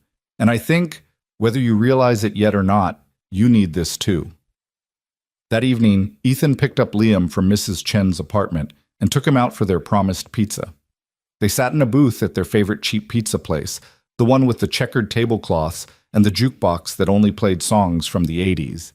And Liam told him everything about his week with the kind of enthusiasm only a 7-year-old could muster. And then Tommy said that Pluto isn't a planet anymore, but I said it is to a planet. And Miss Hernandez said we were both kind of right because it's a dwarf planet, and that's still a kind of planet. Right, Dad? Right, buddy. And I got 100 on my spelling test. Miss Hernandez put a sticker on it that says Super Speller, and I'm going to put it on my folder. I'm so proud of you, Liam. His son beamed, sauce on his chin, pure joy in his eyes. Are you still liking your new job, Dad? I am.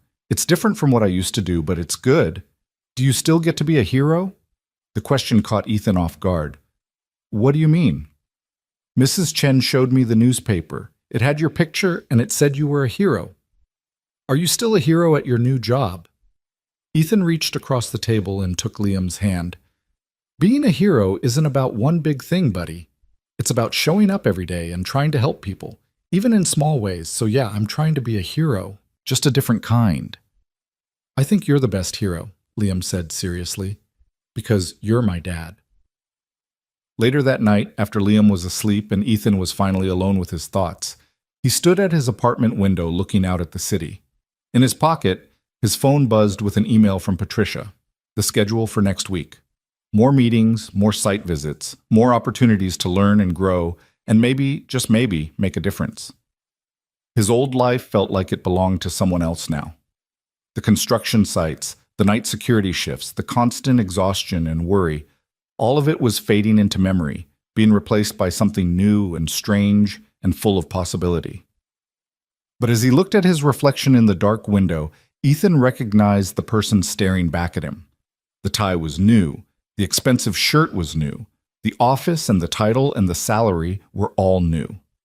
But underneath it all, he was still the same person who'd sprinted into danger without thinking, still the same father who'd do anything for his son, still the same man who believed that helping people mattered more than helping yourself.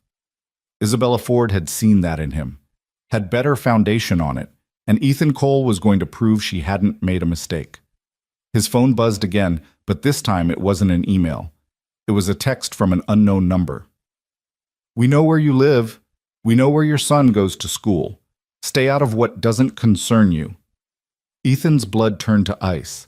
The message included a photo, taken today, showing Liam walking out of his school, his backpack bouncing on his shoulders, completely unaware he was being photographed. With shaking hands, Ethan immediately called Marcus Webb. The phone rang once before Marcus answered. "Ethan, what's wrong? I just got a threat. They have a picture of Liam. They know where we live. Forward me that message immediately." Ethan did as instructed, then went to Liam's room. His son was sleeping peacefully, his stuffed bear clutched to his chest, completely unaware that danger had found them. Ethan stood in the doorway, his heart racing, every protective instinct screaming at him to grab Liam and run. But run where? If they knew where he lived and where Liam went to school, they could find them anywhere. There was a knock at the door, 3 sharp raps followed by 2 quick ones, the pattern Marcus had told him to listen for. Ethan looked through the peephole and saw 2 men in dark suits, both wearing earpieces, both with the kind of alert stance that spoke of military training. He opened the door. "Mr. Cole, I'm Agent Harrison, and this is Agent Kim. Mr. Webb sent us to provide security." The man who spoke was in his 30s, with sharp eyes that swept the apartment, cataloging everything. "We need to assess the situation and discuss next steps. Is your son here?" "He's asleep in his room." "Good. Let's keep it that way." They entered efficiently, and within minutes had checked every window, every door, every possible entry point. "Your apartment is secure for now, but we need to implement additional measures. Mr. Webb is on his way, and will discuss options with you." Marcus arrived 15 minutes later, his face grim. He sat down with Ethan at the kitchen table while the 2 agents positioned themselves by the windows and door. "The message came from a burner phone, untraceable," Marcus said, "but the threat is credible. The men who tried to take Isabella are still out there, and now they see you as a liability, someone who can identify them, testify against them." "What do I do?" Ethan's voice was barely above a whisper. "How do I keep Liam safe?" "We move you both, tonight. Isabella has a secure property outside the city, gated community, 24-hour security, completely private. You and Liam stay there until we neutralize this threat. I can't just uproot him. He has school, friends, routines. He has a life," Marcus said firmly. "And right now, that life is in danger. We can arrange for a private tutor temporarily. Mrs. Chen can visit, but staying here isn't safe, Ethan. Not for you, and definitely not for your son." Ethan looked toward Liam's room, feeling his world cracking apart. He'd finally gotten them to a better place, finally found stability and security, and now it was all being torn away by faceless threats and violence that had followed him home from that rainy night outside the Grand Meridian Hotel. "This is my fault," he said quietly. "I brought this on us." "No. You saved someone's life. The fault lies with the men who tried to take it." Marcus's expression softened slightly. "I know this isn't what you signed up for, but Isabella won't let anything happen to you or Liam. You're under her protection now, which means you're under mine. And I promise you, we will keep you both safe." Ethan closed his eyes, feeling the weight of the decision pressing down on him. He thought about his father, about the promise he'd made to always protect Liam, about being the kind of man who didn't run from responsibility, but also didn't needlessly endanger his child. "Okay," he said finally. "We'll go, but I need to pack some things, and I need to wake Liam gently. He's going to be scared. Take your time. We'll be here." Packing took 30 minutes. Ethan filled 2 suitcases with clothes and necessities, grabbed Liam's favorite toys and books, threw in school supplies, and the stuffed bear that Liam couldn't sleep without. Then he went to his son's room and sat on the edge of the bed. "Liam," he said softly, stroking his son's hair. "Buddy, wake up." Liam's eyes fluttered open, confused and sleepy. "Dad, is it morning?" "No, it's still night, but we need to take a little trip, okay? It's going to be an adventure." "Right now?" Liam sat up, rubbing his eyes. "In the middle of the night?" "Yeah." Ms. Ford, the lady I work for, she has a really cool house outside the city, and she invited us to stay there for a little while. It has a big yard and everything. Doesn't that sound fun?" Liam looked uncertain. "What about school?" "We'll figure that out, but right now I need you to trust me. Can you do that?" His son studied his face with those two perceptive eyes, and Ethan could see the moment Liam understood that something was wrong, even if he didn't understand what. "Are we safe, Dad?" Ethan pulled him into a tight hug. "I will always keep you safe, Liam. Always. That's a promise." They left the apartment at 2 in the morning, escorted by Marcus and his team. A black SUV waited at the curb, one of the good ones this time, with bulletproof glass and reinforced doors. Liam clutched his stuffed bear and stared out the window as they drove through the empty streets, leaving behind the only home he'd really known. Mrs. Chen was waiting in the lobby when they passed through, wrapped in her robe, her face tight with worry. Ethan had called her from upstairs, explaining what was happening. "You take care of my boys," she said fiercely to Marcus, "or you'll answer to me." "Yes, ma'am," Marcus replied, and there was genuine respect in his voice. She hugged Ethan tightly, then knelt down to embrace Liam. "It's going to be all right, sweetheart. Your dad is the bravest man I know, and he's going to make sure you're safe. Be good for him, okay?" "Okay, Mrs. Chen." The drive took 45 minutes. They left the city lights behind, traveled through dark suburbs, and then into rolling countryside that Ethan had never explored before. When they finally turned through a gate with actual guards posted, Liam was half asleep against his shoulder.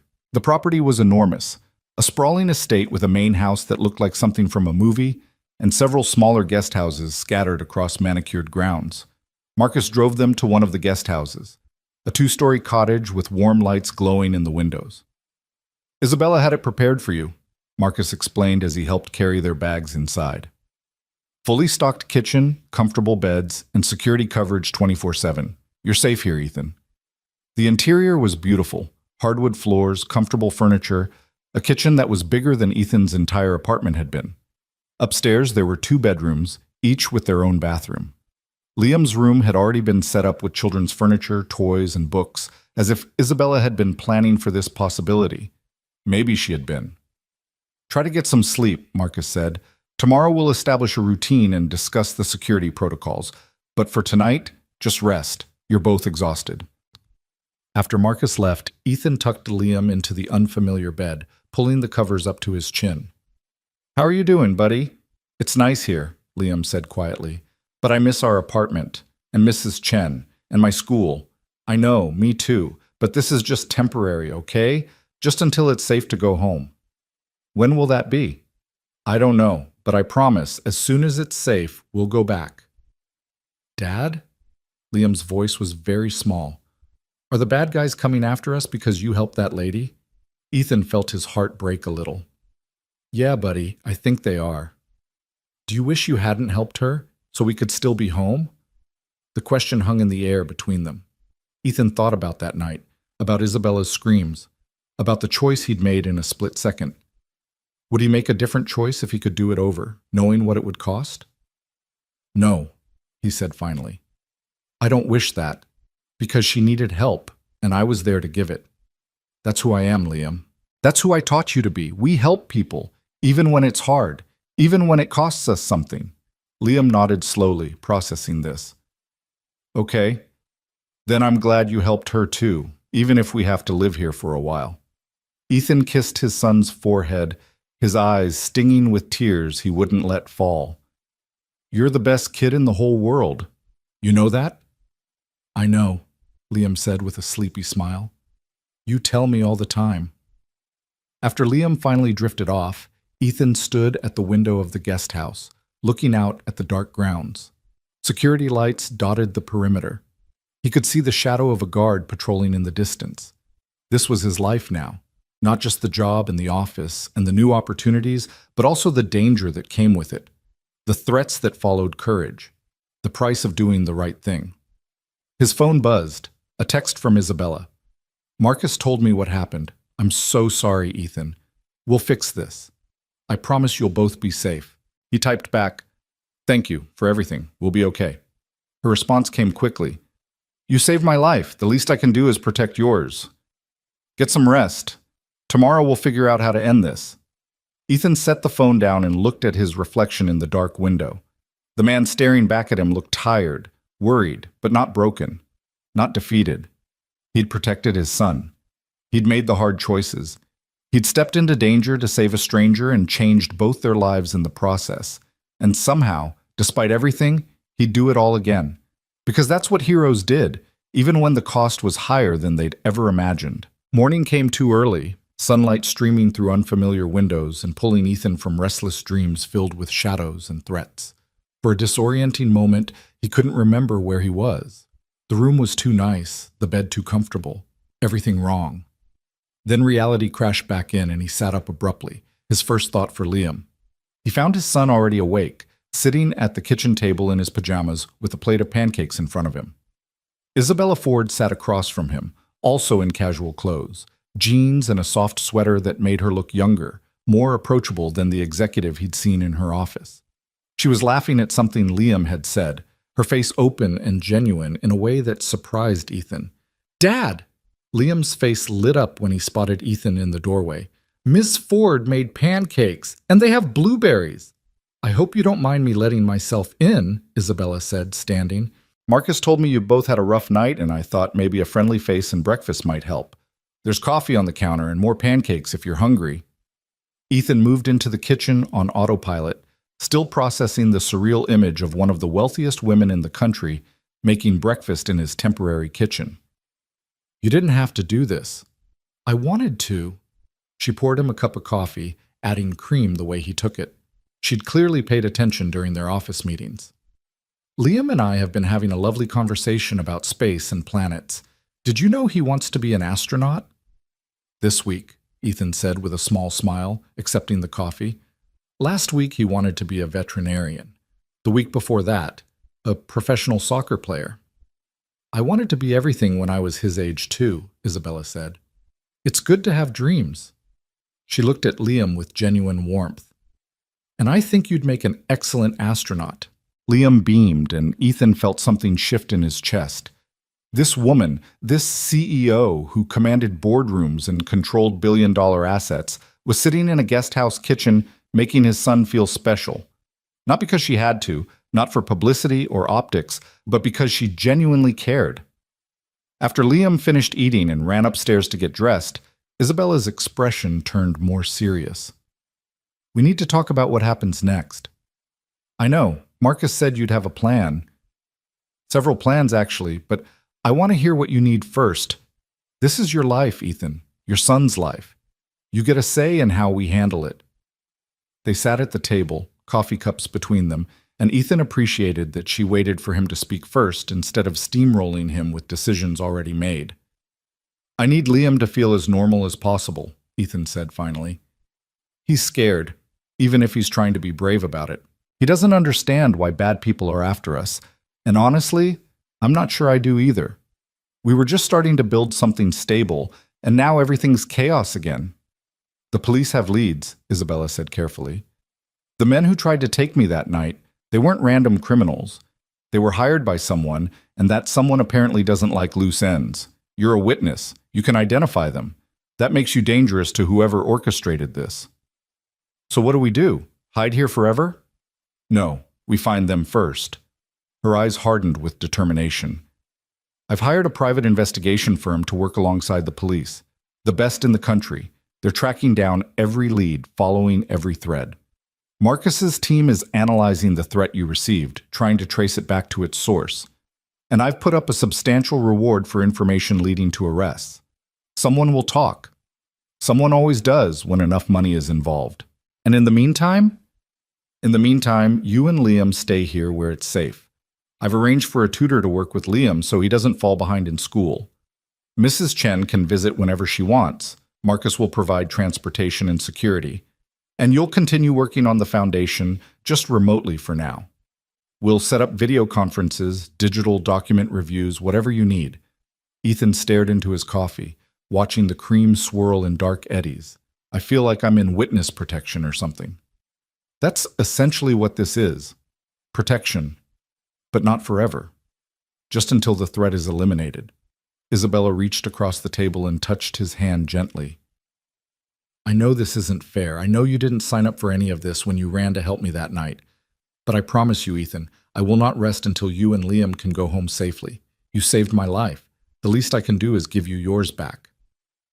The weight of her sincerity was almost overwhelming. Ethan had spent most of his adult life being disappointed by people, by Sarah walking away, by employers who treated him as expendable, by a system that seemed designed to keep people like him struggling.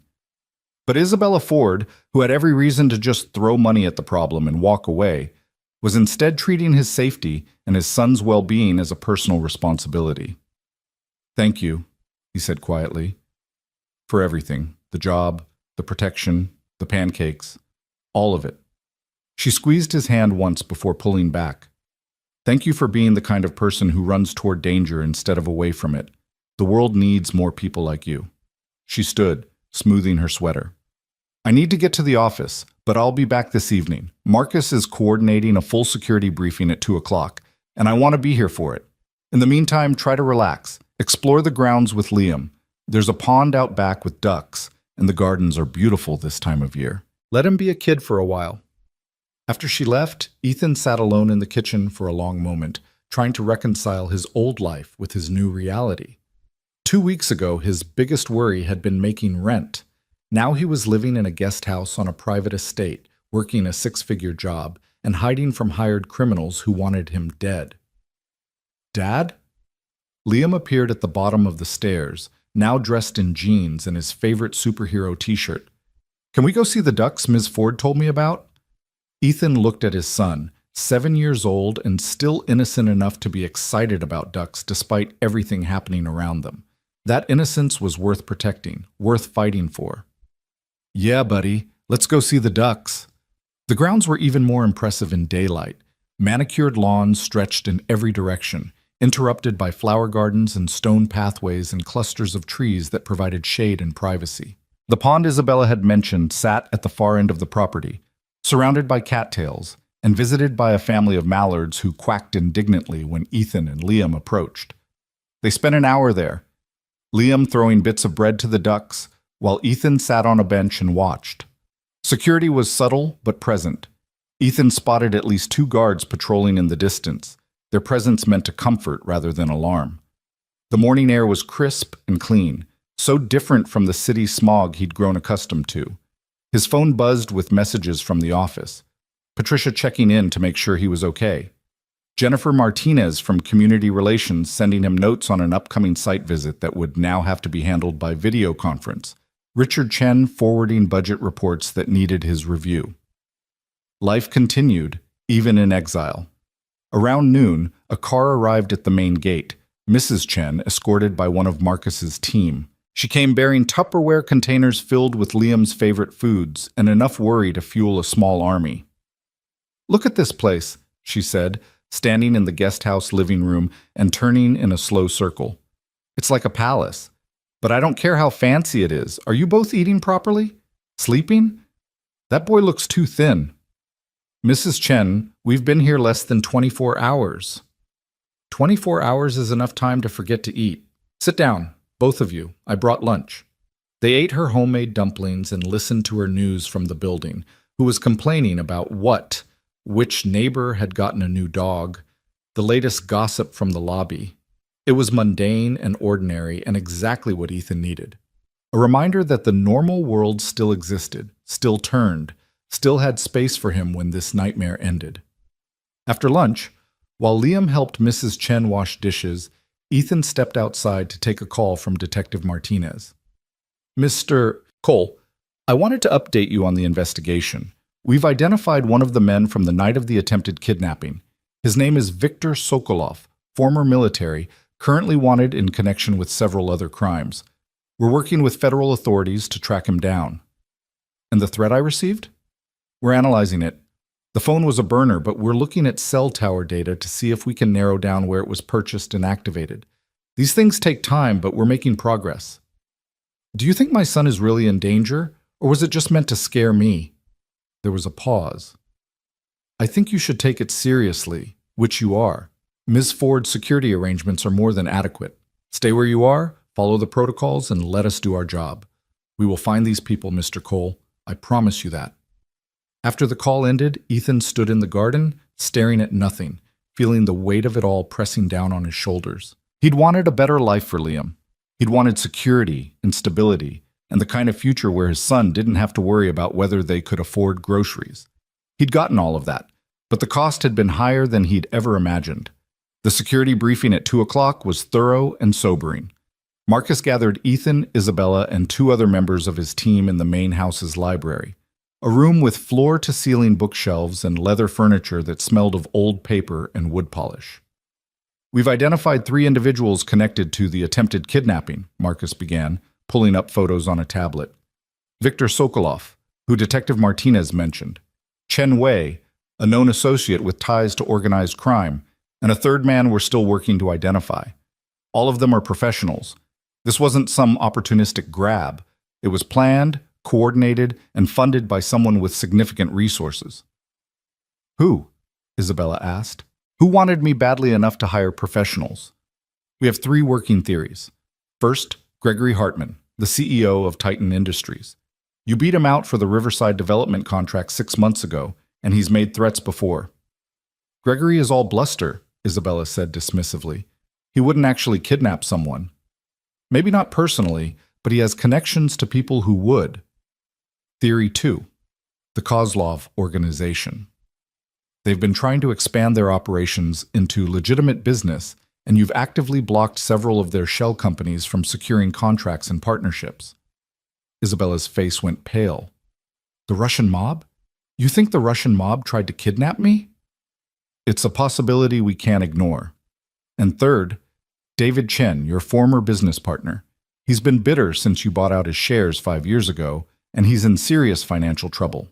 Desperate people do desperate things. Ethan listened to all of this with growing horror. This wasn't just some random crime.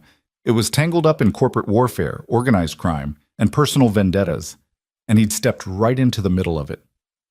What's the plan? Isabella asked, her voice steady despite the fear Ethan could see in her eyes. We're investigating all 3 angles. The FBI is involved now, which gives us more resources. In the meantime, you need to increase your security profile. No public appearances without full protective detail. Vary your routes and schedules. And, Marcus glanced at Ethan, Mr. Cole and his son stay here until we've neutralized the threat. No exceptions. I wasn't planning on going anywhere, Ethan said, but I need to know, are we talking days, weeks, months? I can't give you a timeline, but I can promise we're working around the clock to end this as quickly as possible. After the briefing, Isabella walked Ethan back to the guest house. The afternoon sun cast long shadows across the lawn, and somewhere in the distance, Ethan could hear Liam laughing as he played with Mrs. Chen. I'm sorry, Isabella said quietly. This is my world, my enemies, and you're caught in the crossfire. I made the choice to help you. Nobody forced me. But you didn't choose this. The threats, the hiding, your son being in danger, none of that is fair. Life isn't fair, Ethan, Ethan said with a tired smile. I learned that a long time ago. You just deal with what comes and try to protect the people you love. They walked in silence for a moment before Isabella spoke again. Can I tell you something? That night, when those men grabbed me, I was so terrified I couldn't think straight. But then you appeared, and for the first time in my life, someone protected me. Not because I paid them to, not because it was their job, but because you saw someone in trouble and acted. Do you know how rare that is? How extraordinary. I'm not extraordinary. I'm just a guy who risks everything for strangers, who works himself to exhaustion for his son, who steps up when everyone else steps back. She stopped walking and turned to face him. You are extraordinary, Ethan Cole. You just don't see it yet. The intensity in her gaze made Ethan uncomfortable. He wasn't used to being seen this way, valued this way. His entire life he'd been invisible, another blue-collar worker in a city full of them, another single parent struggling to get by, another person the world overlooked. I should get back to Liam, he said, breaking eye contact. Make sure Mrs. Chen isn't spoiling him too much. Isabella smiled, understanding the deflection for what it was. Of course. I'll see you tomorrow. I'm working from home for the next few days, so if you need anything, just call. That evening, after Mrs. Chen had left and Liam was in bed, Ethan sat on the guest house porch with a beer he'd found in the well-stocked refrigerator. The night was quiet except for crickets and the distant sound of water from the pond. Security lights glowed at intervals, creating pools of illumination in the darkness. His phone rang, an unknown number. Ethan's hand tightened around the beer bottle as he answered. "Hello? Mr. Cole?"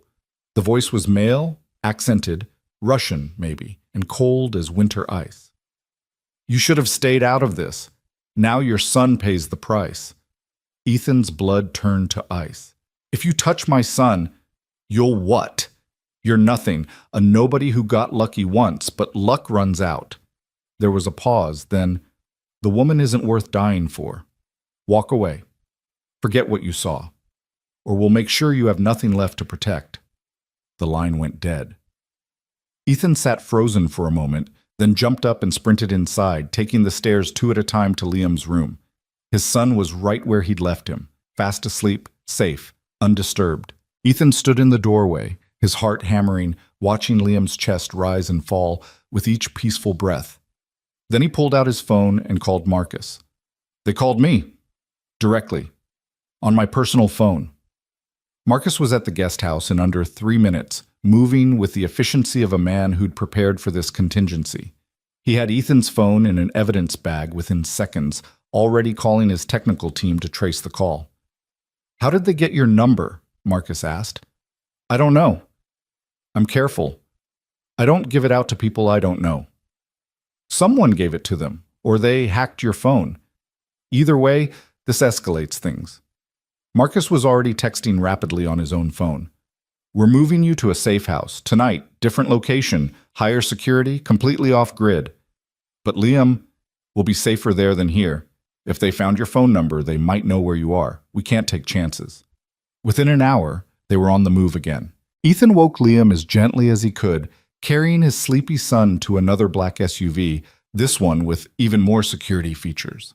They drove for what felt like forever, taking circuitous routes through the dark countryside, doubling back, making sure they weren't followed.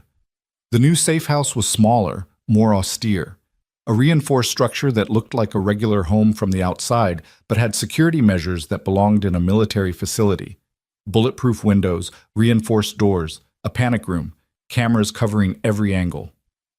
"I don't like this," Liam whispered as Ethan carried him inside. "It's scary." "I know, buddy, but it's just for a little while, and I'm right here. I won't let anything happen to you." Isabella arrived an hour later, her face tight with worry and anger. She found Ethan in the safe house kitchen, unable to sleep, staring at nothing. "This is unacceptable," she said without preamble. "They threatened a child. They crossed every line. They want me to walk away, to forget what I saw. And I'm thinking about it." Ethan's voice was hollow. "Not for me, but for Liam. He didn't ask for any of this. He shouldn't have to be scared, shouldn't have to hide, shouldn't have to pay for my choices." Isabella pulled out a chair and sat down across from him. "If you walk away, what message does that send your son? That we surrender to evil because it's easier?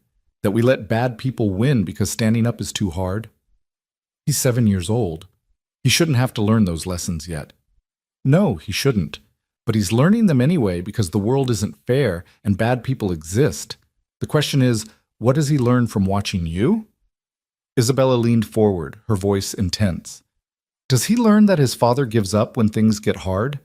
Or does he learn that sometimes protecting people costs something, but we do it anyway because it's right?" Ethan closed his eyes, exhausted beyond measure. "I don't know if I'm strong enough for this. You tackled armed men to save a stranger. You took a knife wound protecting someone you'd never met. You're exactly strong enough." She reached across the table and took his hand. "And you're not alone. I'm here. Marcus is here. An entire team of people is working to end this. Let us help you. Let us be strong when you can't be." The vulnerability in her voice surprised him. This wasn't CEO Isabella Ford speaking. This was just Isabella, a woman who'd been terrified and helpless until someone decided she was worth saving. "Okay," Ethan said finally. "We don't walk away. We see this through. Together." together. The next few days blurred into a strange routine. Ethan worked remotely from the safe house, attending video conferences and reviewing documents while Marcus's team maintained constant vigilance. A tutor named Sarah arrived each morning to work with Liam, a kind woman in her 50s who treated the abnormal situation as perfectly ordinary. Mrs. Chen visited every other day, always bringing food and comfort and the steady presence Ethan had come to depend on. Isabella came by each evening, usually with dinner from some restaurant or another, always making time to talk with Liam about his day before settling in with Ethan to discuss the foundation's work. Slowly, almost imperceptibly, the boundaries between employer and employee began to blur. They were two people thrown together by circumstance, finding common ground in their shared commitment to making something good come from something terrible. On the fourth night in the safe house, after Liam was asleep and they'd finished reviewing grant applications, Isabella poured them each a glass of wine and sat on the couch with a heavy sigh. "The FBI has a lead on Chen Wei," she said. "They think he's hiding in Canada. If they can grab him, he might flip on whoever hired them. That's good news. It's progress." She took a sip of wine, then looked at him with an expression he couldn't quite read. "Can I ask you something personal?" "Sure." "When you ran to help me that night, what were you thinking? In that split second when you had to decide, what went through your mind?" Ethan thought back to that moment, to the rain and the screams, and the impossible choice that hadn't felt like a choice at all. "I thought about Liam, about what kind of man I wanted to be for him. And I thought, if that was him being dragged into that car, I'd want someone to help. So I did." "Just like that?" "Just like that. There wasn't time for a cost-benefit analysis or weighing the risks. Someone needed help, and I could provide it. Everything else was just noise." Isabella was quiet for a long moment, staring into her wine glass. When she spoke again, her voice was soft. "I've spent my whole life in a world where every decision is calculated. Every move is strategic. Every relationship has an angle. And then you appear, someone who acts on pure instinct to help others, who doesn't want anything in return, who sees a person instead of a business opportunity." She looked up at him. "You've reminded me what genuine goodness looks like, and I don't think I'll ever be able to thank you enough for that. You're thanking me plenty. The job, the protection, keeping Liam safe. That's not thanks. That's just me trying to be the kind of person who deserves to be saved by someone like you." The intensity in her eyes made Ethan's breath catch. There was something happening here, something beyond gratitude or professional respect, something that scared him almost as much as the threats from armed criminals. "I should check on Liam," he said, standing abruptly. "Make sure he's still sleeping okay." Isabella nodded, understanding the retreat for what it was. "Of course. I'll let myself out. See you tomorrow, Ethan." After she left, Ethan stood in Liam's doorway for a long time, watching his son sleep. His life had become so complicated, so entangled with Isabella Ford's world. He'd gone from barely making rent to having a six-figure job, from anonymity to being called a hero, from working himself to death to having people protect him. And somewhere along the way, he'd started to care about Isabella as more than just his employer or the person he'd saved. He saw her vulnerability, her genuine desire to do good, her loneliness in a world of wealth and power where everyone wanted something from her. She was right. They'd reminded each other what goodness looked like. And maybe, just maybe, they'd both needed that reminder more than either of them had realized. His phone buzzed, a text from Marcus. "Chen Wei in custody. Montreal PD picked him up 2 hours ago. FBI is bringing him back for questioning. This could be the break we need." Ethan stared at the message, hope flickering in his chest for the first time in days. Maybe this nightmare was finally approaching its end. Maybe he and Liam could go home. Maybe life could return to something resembling normal. But even as he thought it, Ethan knew that normal had changed forever. He wasn't the same person who'd worked 2 jobs and struggled to make ends meet. He'd stepped into a different world, saved someone who mattered, and discovered that he mattered too. There was no going back to who he'd been before that rainy night. And increasingly, Ethan realized he didn't want to. The next morning brought news that Chen Wei was cooperating with authorities in exchange for a reduced sentence. He'd named names, revealed connections, and most importantly, identified who had hired them to kidnap Isabella Ford. It was David Chen, her former business partner, The man she'd once trusted, who'd helped build her company in its early years, who'd walked away bitter and resentful when she'd bought him out. He'd lost everything in bad investments and had decided that if he couldn't have success, neither should she. The kidnapping had been about ransom partly, but more about revenge. About destroying the woman who'd succeeded while he'd failed. By noon, David Chen was in custody. By evening, the FBI had rolled up the entire operation, Viktor Sokolov caught trying to flee to Mexico, 3 other associates arrested in coordinated raids across 2 states. It was over.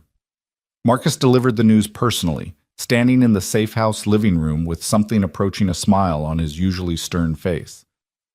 "You're safe. Both of you. We've got them all, and they're not getting out anytime soon." Ethan felt his knees go weak with relief. "We can go home?" "You can go home, though I'd recommend keeping some security measures in place for a while, just to be safe."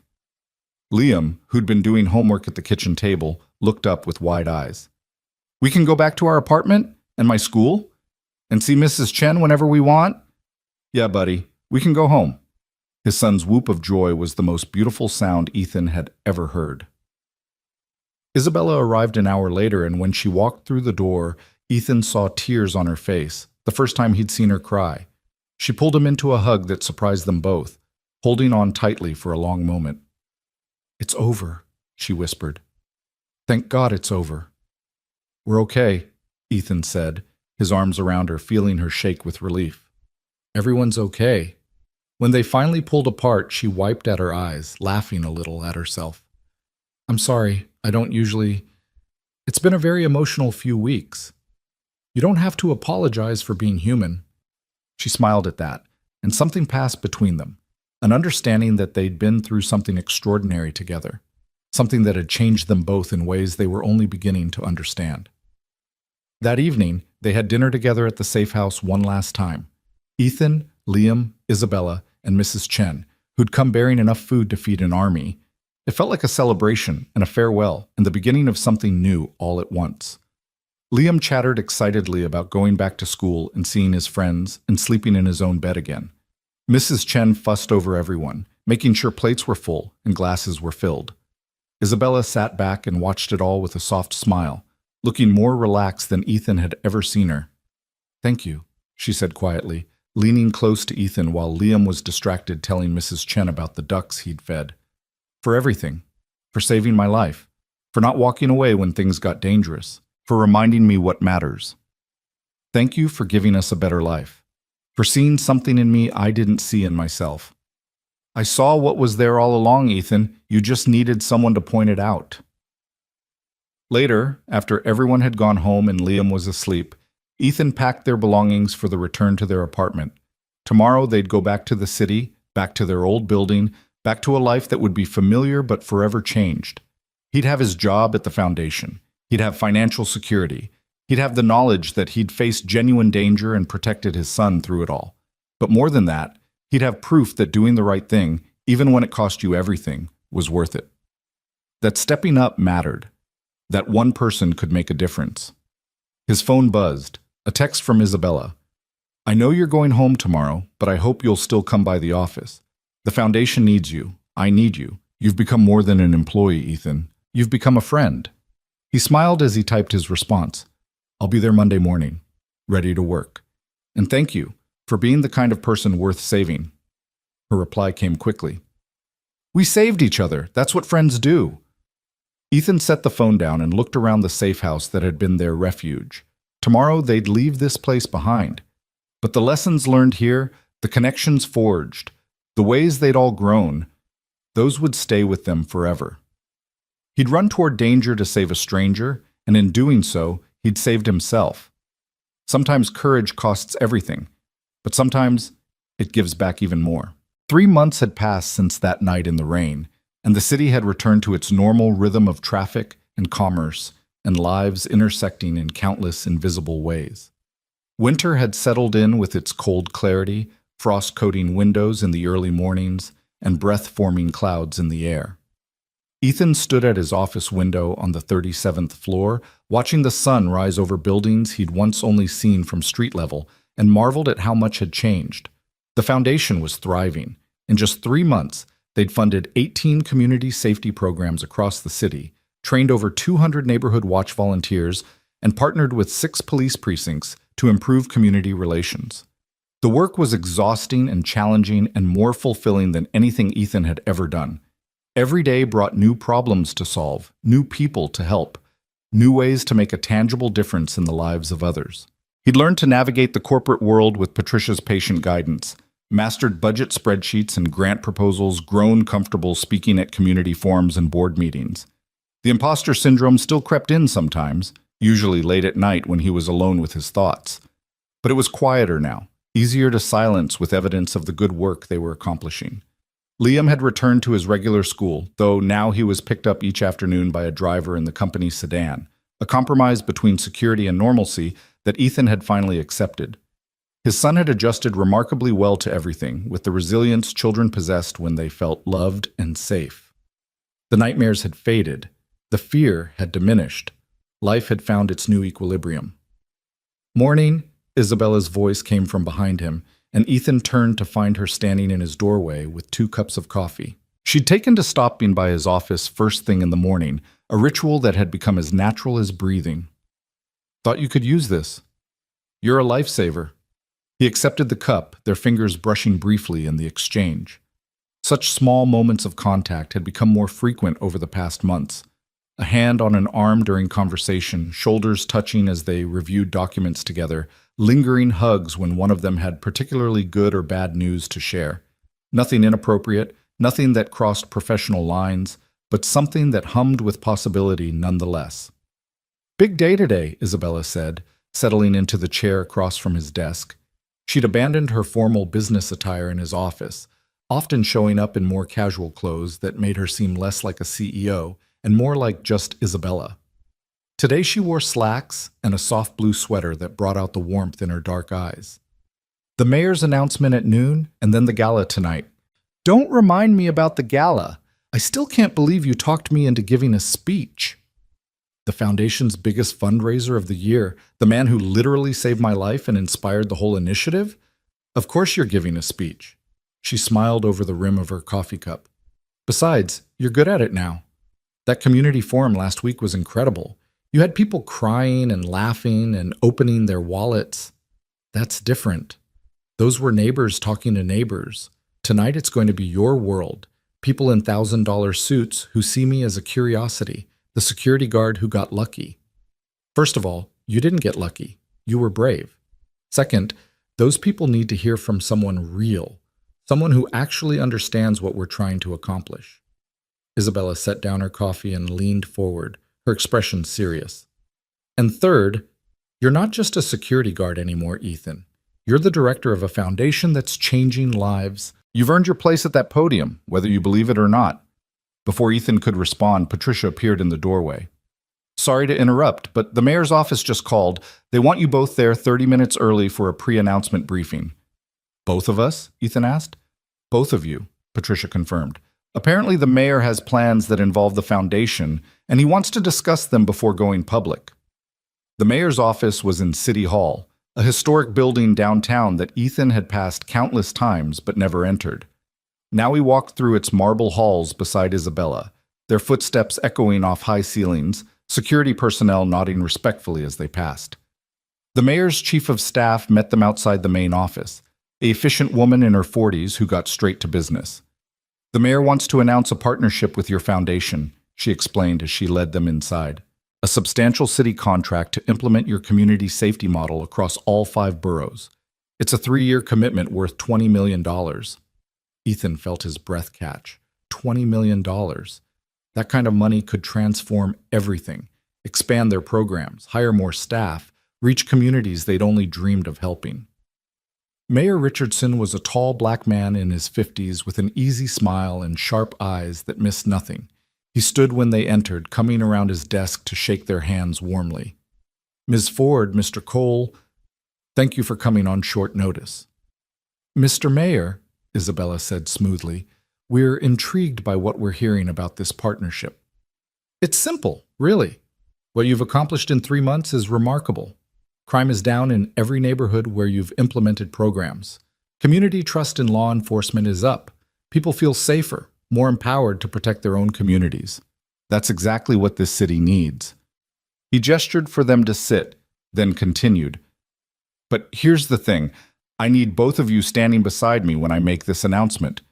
Ms. Ford, you represent the business community's commitment to social good. And Mr. Cole, the mayor's eyes found Ethan's. You represent something even more important.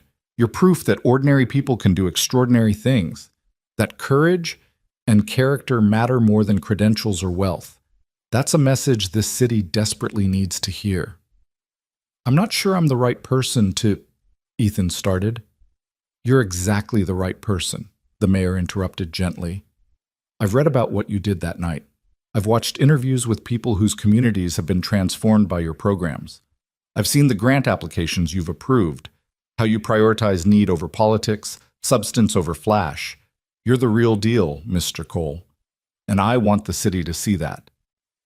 An hour later, Ethan stood on the steps of City Hall with Isabella on one side and the mayor on the other, facing a crowd of reporters and cameras. The announcement went smoothly. The mayor spoke about public safety and community partnerships. Isabella discussed the foundation's vision and goals, and then it was Ethan's turn. He'd prepared remarks, had practiced them with Patricia, but standing there in the winter sunshine with the entire city watching, the prepared words felt hollow. So he spoke from his heart instead. 3 months ago, I was working 2 jobs just to keep my son fed and clothed. I was invisible, just another person the world looked past without seeing. Then one night, I saw someone in trouble, and I did the only thing that felt right. I helped. He paused, looking out at the crowd. That decision changed my life, but more importantly, it reminded me that we all have the power to help, to step up, to make our communities safer and better. That's what this foundation is about. Not just funding programs, but empowering people to be the kind of neighbors who look out for each other, who don't wait for someone else to fix problems, who run toward trouble instead of away from it. The applause was genuine and warm, and as Ethan stepped back from the microphone, Isabella caught his hand and squeezed it briefly, a gesture of pride and support that made his chest tighten with emotion. Afterward, surrounded by reporters shouting questions, Ethan felt Isabella's hand on his elbow, guiding him toward the waiting car. They settled into the back seat, and as the driver pulled away from City Hall, she turned to him with a radiant smile. You were perfect, absolutely perfect. I threw away the prepared remarks. I know, that's why it was perfect. She was still smiling, her eyes bright with an emotion Ethan couldn't quite name. You spoke the truth. You made people feel something. That's worth more than any polished speech. Back at the office, the afternoon passed in a blur of congratulatory emails and phone calls. Community leaders thanking them for the mayor's support. Board members excited about the expanded funding. Jennifer Martinez from Community Relations already strategizing about which neighborhoods to target first with the new resources.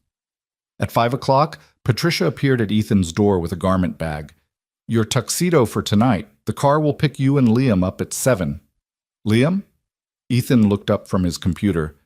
I thought he was staying with Mrs. Chen. Ms. Ford insisted he come to the gala.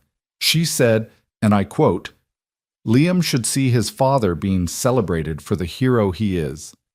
Patricia's expression softened. Between you and me, I think she's right. Let him see you in this world. Let him understand what you've built. The gala was being held at the Grand Meridian Hotel, the same place where everything had started. Ethan hadn't been back since that rainy night, and as the car pulled up to the entrance, he felt a strange sense of déjà vu. The white canopy, the valet station, the golden light spilling from the lobby, all of it achingly familiar but transformed by context and time.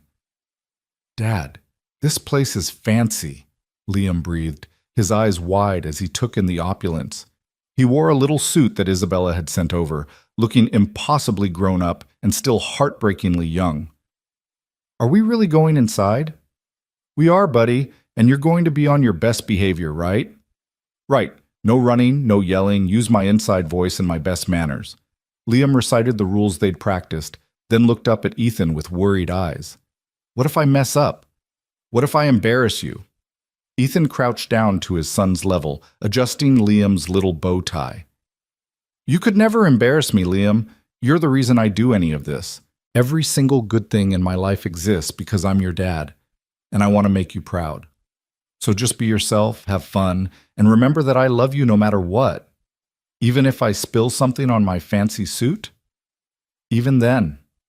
The ballroom was magnificent, crystal chandeliers casting prismatic light across tables draped in white linen, a string quartet playing softly in one corner, waiters circulating with champagne and hors d'oeuvres that probably cost more per bite than Ethan used to spend on entire meals. The city's elite had turned out in force. Business leaders and philanthropists, politicians and celebrities, all dressed in designer gowns and tuxedos that cost more than Ethan's old truck. He felt out of place for about 30 seconds until Isabella found them. She wore a stunning emerald dress that flowed like water when she moved. Her hair swept up to reveal her elegant neck, diamonds at her ears and throat catching the light. She looked like she belonged in a magazine spread, utterly sophisticated and beautiful. But when she saw them, her formal smile transformed into something genuine and warm. "Ethan, Liam, you both look so handsome." She crouched down, designer dress and all, to Liam's level. "I'm so glad you could come tonight, Liam. Your dad is being honored, and I wanted you to see it." "Miss Ford, your dress is really pretty," Liam said shyly, "like a princess." "Thank you, sweetheart. That's the nicest compliment I've received all evening." She straightened, her eyes meeting Ethan's, and something passed between them, a spark of connection that had been building for months. "Come on, I'll introduce you to some people who are very excited to meet you." The next hour was a whirlwind of introductions and conversations. Ethan met donors who'd contributed to the foundation, community leaders whose programs they'd funded, city council members who wanted to discuss expanding their initiatives. Everyone wanted to shake his hand, to thank him for his courage, to tell him how inspiring his story was. Through it all, Liam stayed close to his side, occasionally tugging on Ethan's sleeve to whisper questions or observations. Mrs. Chen appeared at some point. Isabella had arranged for her to attend, and took charge of Liam, giving Ethan space to navigate the social demands while ensuring his son was entertained and fed. Dinner was a formal affair with multiple courses, each more elaborate than the last. Ethan sat at the head table between Isabella and the mayor, feeling increasingly surreal about his life. A year ago, he'd been eating ramen noodles for dinner and wondering how to afford Liam's school supplies. Now he was dining on filet mignon and discussing urban policy with the mayor while wearing a tuxedo. "You're doing it again," Isabella murmured between courses. "Doing what?" "That thing where you look like you're about to bolt. You get this expression like you're convinced someone's going to realize you don't belong here and throw you out." "Maybe because that's exactly what I'm thinking." She turned to face him fully, her voice low and intense. "Ethan Cole, you saved my life. You've built a foundation that's changing this city. You're raising an incredible son while managing a demanding job and learning an entirely new world. You belong here. You've earned every single bit of this." Before he could respond, the mayor stood to begin the evening's program. There were several speeches, donors being thanked, programs being highlighted, statistics shared about the foundation's impact. Then the mayor introduced Isabella, who took the podium with the confidence of someone who'd given 1,000 speeches. "3 months ago, I experienced something that changed my life forever," she began. "I was attacked outside this very hotel by men who wanted to take everything from me. My freedom, possibly my life. I was terrified and helpless. And in that moment, I understood how vulnerable we all are, how much we depend on the goodness of others." She paused, her eyes finding Ethan's across the room. And then a stranger appeared, a man who had every reason to look the other way, to decide it wasn't his problem, to prioritize his own safety over mine. But he didn't. Ethan Cole ran toward danger without hesitation. He fought armed men. He got hurt protecting someone he'd never met. And he did it all because it was the right thing to do. The room was silent, everyone focused on her words. Isabella's voice grew stronger, more passionate. That night, Ethan reminded me of something I'd forgotten, that real power isn't measured in wealth or status or control. It's measured in courage, in integrity, in the willingness to sacrifice for others. And I realized that if I wanted to honor what he'd done, I needed to build something that embodied those same values. She gestured toward the screens behind her, which began showing images of the foundation's work. Neighborhood watch volunteers in training, community centers being renovated, kids participating in safety programs, neighbors looking out for each other. The Ford Public Safety Foundation exists because one man showed us what true heroism looks like. And now, through the programs we've built and the communities we've empowered, we're trying to create a world where more people can be like him, where courage and compassion are valued above all else. Isabella looked directly at Ethan, and her voice softened. Tonight, we're honoring the man who saved my life. But more than that, we're celebrating what he represents, the truth that ordinary people can do extraordinary things. That character matters more than credentials. That one person, in one moment, can change everything. She stepped away from the podium and gestured toward him. Ladies and gentlemen, I give you Ethan Cole, hero, friend, and the director of a foundation that's proving every single day that goodness still exists in this world. The applause was thunderous. People rose to their feet, a standing ovation that rolled through the ballroom like a wave. Ethan stood on shaking legs, his face burning, his eyes stinging with tears he refused to let fall. He made his way to the podium, passing Isabella, who squeezed his hand and whispered, "You've got this." Standing before hundreds of people, with cameras flashing and all eyes on him, Ethan felt the weight of the moment. This wasn't just about him anymore. It was about what his actions had set in motion, the ripple effects of one decision made in the rain. "I'm not good at fancy speeches," he began, and there was some warm laughter. "I'm better at showing up and doing the work. But tonight, I want to say something important. 3 months ago, I made a choice in about 3 seconds. I saw someone in trouble and I helped. That's it. There was no master plan, no expectation of reward, just instinct and a belief that when someone's in danger, you don't look away." He paused, gathering his thoughts. But what happened after? That's the real story. Ms. Ford didn't just thank me and move on. She saw potential in someone the world had overlooked. She gave me an opportunity I never could have imagined, and then she gave me the resources and support to actually make a difference. She turned one moment of courage into something that's helping thousands of people. Ethan looked out at the crowd, seeing faces he'd come to know over the past months, community leaders and donors, volunteers and partners, all of them part of this growing movement to make the city safer and stronger. This foundation isn't about me being a hero. It's about recognizing that every community has people like me, people who care, who want to help, who just need resources and support to make it happen. We're not creating heroes. We're empowering the heroes who already exist in every neighborhood, on every block. We're just giving them the tools to act on their courage. His eyes found Liam sitting with Mrs. Chen near the front, looking up at his father with an expression of pure pride and love. "My son is here tonight. I brought him because I want him to see that doing the right thing matters, that helping people, even when it's hard, even when it costs you something, is always worth it. That's the legacy I want to leave him. Not money or status, but the knowledge that one person can make a difference." Ethan's voice grew stronger, more confident. "So to everyone here tonight, whether you donated money or volunteered time or just showed up because you believe in what we're doing, thank you. You're part of something bigger than any one person.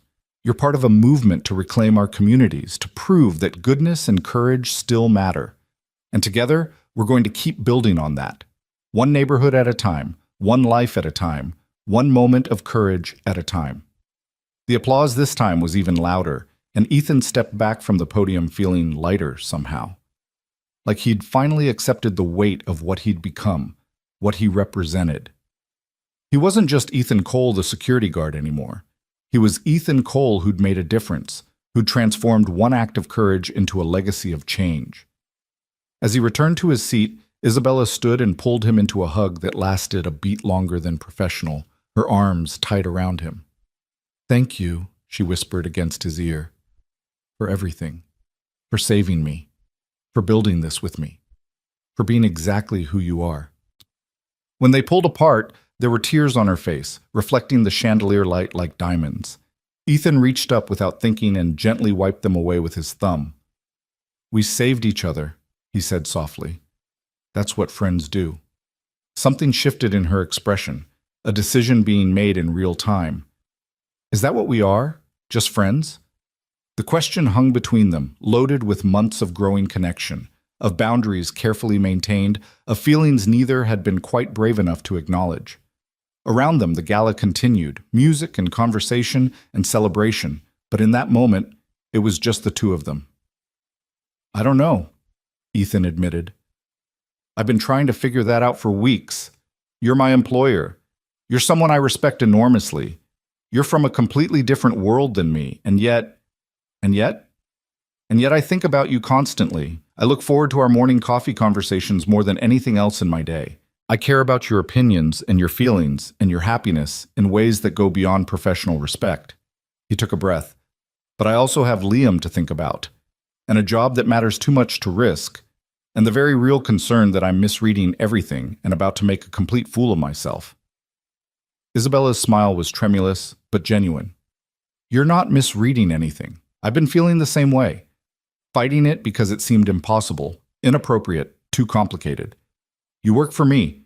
You saved my life, which creates this power dynamic I didn't want to exploit. And like you said, we're from different worlds." "But," Ethan prompted, hope and fear warring in his chest. "But maybe those are just excuses. Maybe the real question is whether we're brave enough to try, whether the connection we've built is worth the risk of complications." She took his hand, her fingers intertwining with his. "You ran toward danger to save my life, Ethan. You faced armed men and threats and turned your whole world upside down because it was right. So let me ask you, are you brave enough for this? For us?" Before Ethan could answer, Liam appeared at his side, tugging on his sleeve. "Dad, Mrs. Chen says there's cake. Can I have some?" The moment shattered, but the question remained, hanging in the air between them. Isabella smiled down at Liam, then back at Ethan. "We'll talk later. Go enjoy cake with your son." The rest of the evening passed in a blur of conversations and celebrations. Ethan introduced Liam to donors and community leaders, watched his son's eyes go wide at the dessert table, sat through more speeches and presentations. But through it all, he was aware of Isabella across the room, her laughter when talking to the mayor, her grace when greeting donors, the way her eyes found his repeatedly throughout the night. Finally, as the event was winding down and most guests had departed, Marcus approached with a discreet message. "Ms. Ford would like to speak with you privately. The library on the second floor, if you're available." Ethan found Mrs. Chen settling a sleepy Liam into one of the plush lobby chairs. "Can you watch him for a few more minutes?" "Of course, dear. Take your time." The library was a quiet sanctuary away from the main ballroom, all dark wood and leather-bound books and soft lighting. Isabella stood by the window, still in her emerald dress, looking out at the city lights. She turned when she heard him enter. "I've been thinking about what you said," Ethan began. "About being brave enough to try. And I'm terrified. Not of armed criminals or professional complications or any of the practical concerns. I'm terrified because I care about you, because you matter. Because if this doesn't work, I lose not just an employer or a friend, but someone who's become central to my life." Isabella crossed the room to stand in front of him. "I'm terrified too. I've spent my whole life building walls, protecting myself from people who wanted something from me. But you never wanted anything except to help. You saw me as a person, not a business opportunity or a stepping stone. Do you know how rare that is? How precious? So what do? We be honest. We take it slow. We prioritize Liam's well-being and the Foundation's work. We acknowledge that this is complicated and might not work." She took both his hands in hers. "But we also acknowledge that what we have is real and worth exploring. That courage isn't just about facing physical danger. It's also about being vulnerable with another person." Ethan looked down at their joined hands, his still rough and calloused from years of manual labor, hers soft but strong, both of them marked by the lives they'd lived. "I've been alone for a long time, since Sarah left. I didn't think I'd ever want to let someone in again. And then you came into my life in the most dramatic way possible and turned everything upside down. I've been lonely in a crowded room for years," Isabella admitted, "surrounded by people but truly known by no one. And then you appeared, and for the first time in longer than I can remember, I felt seen, understood, valued for who I am rather than what I can provide." "This is crazy," Ethan said, but he was smiling. "We barely know each other. It's only been 3 months." We've been through more in 3 months than most people experience in years. Trauma and danger and building something meaningful together. That creates bonds, Ethan. Deep ones. He stepped closer, until they were barely a breath apart. If we do this, if we try, I need you to promise something. Anything. Promise that Liam comes first, that if this gets complicated or messy or threatens his stability, we put the brakes on. He's already been through so much with his mother leaving. I won't let him get attached to someone else who might disappear. Isabella's eyes softened with understanding. I promise. Liam's well-being is paramount. We'll take this slowly, carefully, always prioritizing what's best for him. And Ethan, I'm not Sarah. I don't run when things get hard. I stay and fight for what matters. She matters, Ethan said simply. You matter. Isabella's breath caught, and then she was reaching up, her hand cupping his cheek. May I kiss you? I've been wanting to for weeks, and I think if I don't do it now, I might lose my nerve. In answer, Ethan closed the distance between them, his lips finding hers in a kiss that was gentle and searching and full of promise. She tasted like champagne and hope, and when they finally pulled apart, both of them were smiling. Well, Isabella said, slightly breathless, that was worth the wait. Definitely worth it, Ethan agreed. Then reality intruded. Though we should probably figure out how this works. The professional boundaries, the public perception, all of it. Tomorrow, Isabella said firmly. Tonight, we just acknowledge what this is and enjoy it. Tomorrow, we can be practical. They stood together by the window, looking out at the city that had brought them together. The streets where Ethan had struggled and survived. The towers where Isabella had built her empire. All of it visible from this height. Two people from different worlds who'd found common ground in courage and kindness, and the belief that goodness still mattered. When they finally returned to the lobby, Mrs. Chen took one look at their faces and smiled knowingly. Liam had fallen asleep in the chair, his little bow tie askew, exhausted from the excitement of the evening. Ethan scooped him up carefully, and Isabella walked them out to the waiting car. Thank you for tonight, Ethan said. For everything, the gala, the speech, the conversation in the library, all of it. Thank you for being brave enough to run toward danger 3 months ago, for changing my life and showing me what truly matters. She leaned in and kissed his cheek. I'll see you Monday morning. Coffee at 8? I wouldn't miss it. The drive home took them through quiet streets, Liam asleep against Ethan's shoulder, the city peaceful in the late hour. When they pulled up to their building, their regular, ordinary apartment building in a neighborhood that wasn't fancy or exclusive but was home, Ethan felt a surge of contentment. He'd traveled far from where he'd started. From struggling single father to foundation director, from invisible to celebrated, from alone to connected. But the core of who he was hadn't changed. He was still the man who'd run toward danger because someone needed help. Still the father who'd do anything for his son. Still the person who believed that doing right mattered more than doing well. Mrs. Chen helped him get Liam upstairs and into bed, then patted Ethan's cheek with her weathered hand. That Ms. Ford is a good woman. I see how she looks at you, how you look at her. Is it that obvious? Only to someone who's paying attention, and who's been alive long enough to recognize real connection when she sees it, she smiled. Your father would be proud of you, Ethan. Not just for the job or the fancy parties, for staying true to who you are even when everything changed, for protecting that boy, for having the courage to open your heart again. After she left, Ethan stood in Liam's doorway one more time, watching his son sleep. The apartment was quiet except for the familiar sounds of the building settling, their neighbors living their lives above and below and beside them. This was real. This mattered. His phone buzzed with a text from Isabella. Made it home safely. Thank you for taking a chance on us. Sweet dreams, Ethan. He smiled as he typed his response. Thank you for seeing something in me worth taking a chance on. Sleep well, Isabella. 6 months later, spring had transformed the city into something green and alive. The foundation had expanded its programs to all 5 boroughs, hired 20 new staff members, and partnered with dozens of community organizations. Crime was down across the board in areas where they'd implemented initiatives. More importantly, people felt safer, more connected, more empowered to look out for each other. Ethan stood in the community center in the South Side, One of the first programs they'd funded, watching Neighborhood Watch volunteers graduate from their training program. Diane Tucker, who ran the center, stood beside him with tears of pride in her eyes. "You did this," she said. "You made this possible." "We all did it together," Ethan corrected. "I just helped provide the resources." Liam sat in the front row with Mrs. Chen, both of them clapping enthusiastically as certificates were handed out.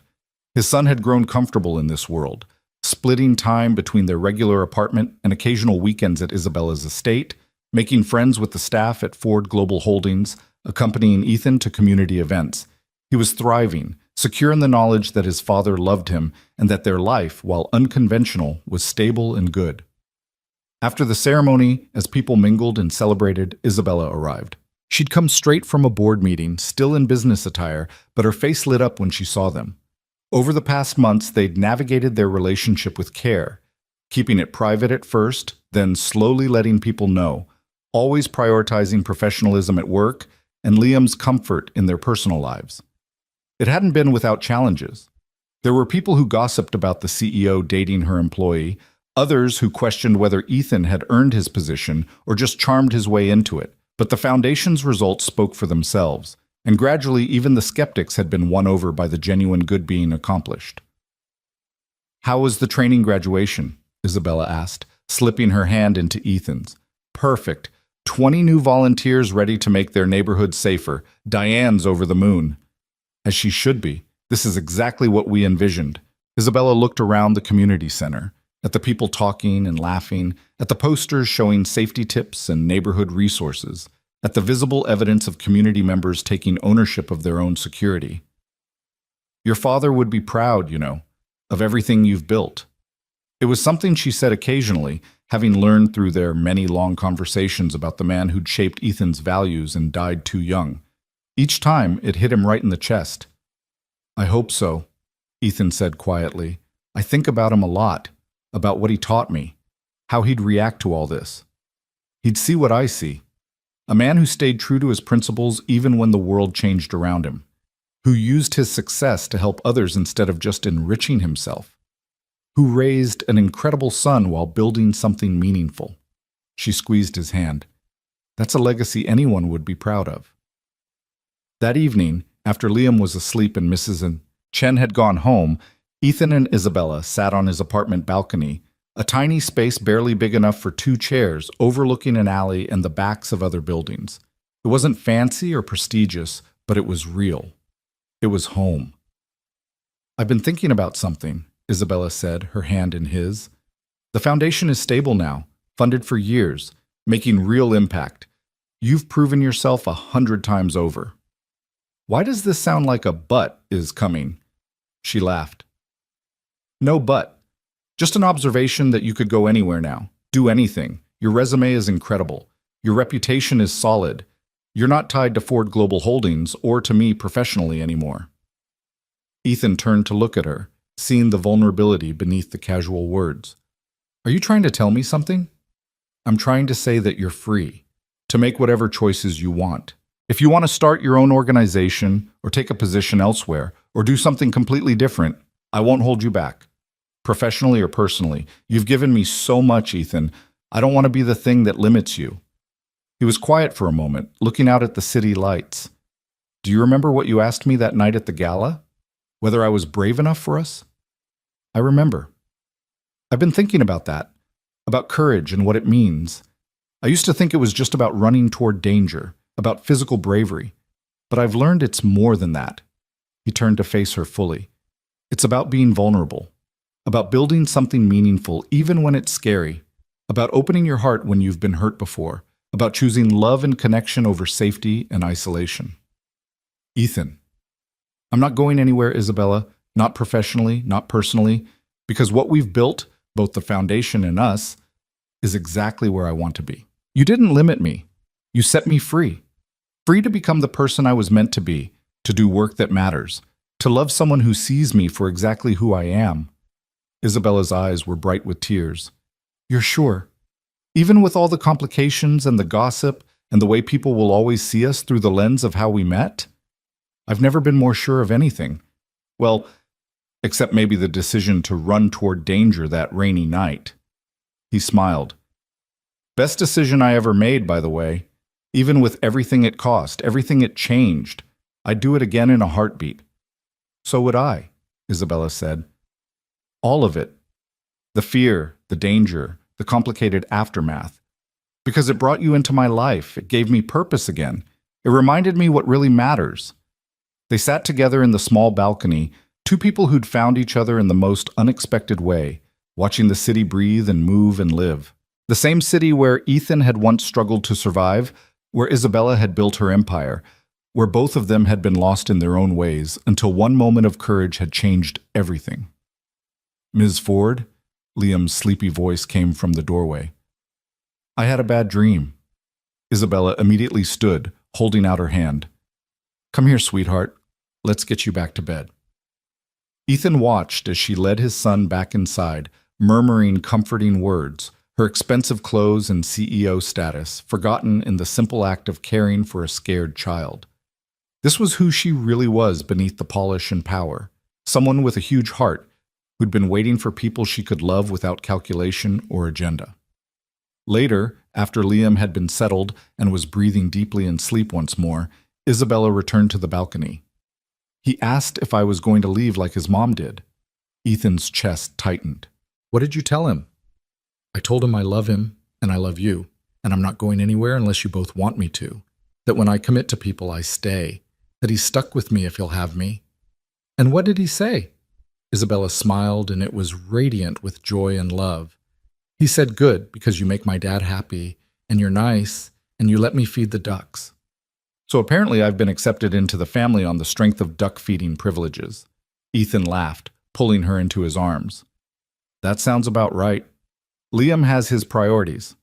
They stood together, holding each other, and Ethan felt something he hadn't experienced in years. Complete peace. Not the absence of problems or challenges, but the deep security of knowing that whatever came, they'd face it together. That he wasn't alone anymore. That he'd built something real and lasting from one moment of courage. I love you, he said, the words coming easily now, though they'd been terrifying the first time he'd said them. You and this crazy life we're building, all of it. I love you too, Isabella replied. My hero, my partner, my home. The city stretched out before them, millions of lives and stories and moments of courage happening every day. Somewhere out there, someone was making a choice to help or to hurt, to step up or to look away, to be brave or to be safe. And maybe, just maybe, some of those people would choose courage because they'd heard about a security guard who'd run toward danger and changed his life. That was the real legacy, Ethan thought, not the foundation or the money or the recognition, but the ripple effects of one good choice, spreading out in ways he'd never fully understand, inspiring others to be brave, to help, to believe that one person could make a difference. 2 years after that rainy night, Ethan Cole stood at the altar in a small chapel, watching Isabella walk toward him in a simple white dress. Liam stood beside him as best man, holding the rings with solemn pride. Mrs. Chen sat in the front row, crying happy tears. Marcus and Patricia were there, along with community leaders and foundation staff and neighbors from the old building who'd become family. It was a small wedding, intimate and genuine, focused on the people who truly mattered rather than on spectacle or status. Isabella had insisted, after years of living in the public eye, of every moment being calculated and strategic, she wanted this to be real. Just them, their people, and the commitment they were making to build a life together. As Isabella reached the altar and took his hands, Ethan felt the full weight of how far they'd both come. From that terrifying moment in the rain to this moment of joy and promise. From strangers to partners to love. From two people lost in their own ways to a family choosing each other every single day. Dearly beloved, the officiant began, but Ethan barely heard the traditional words.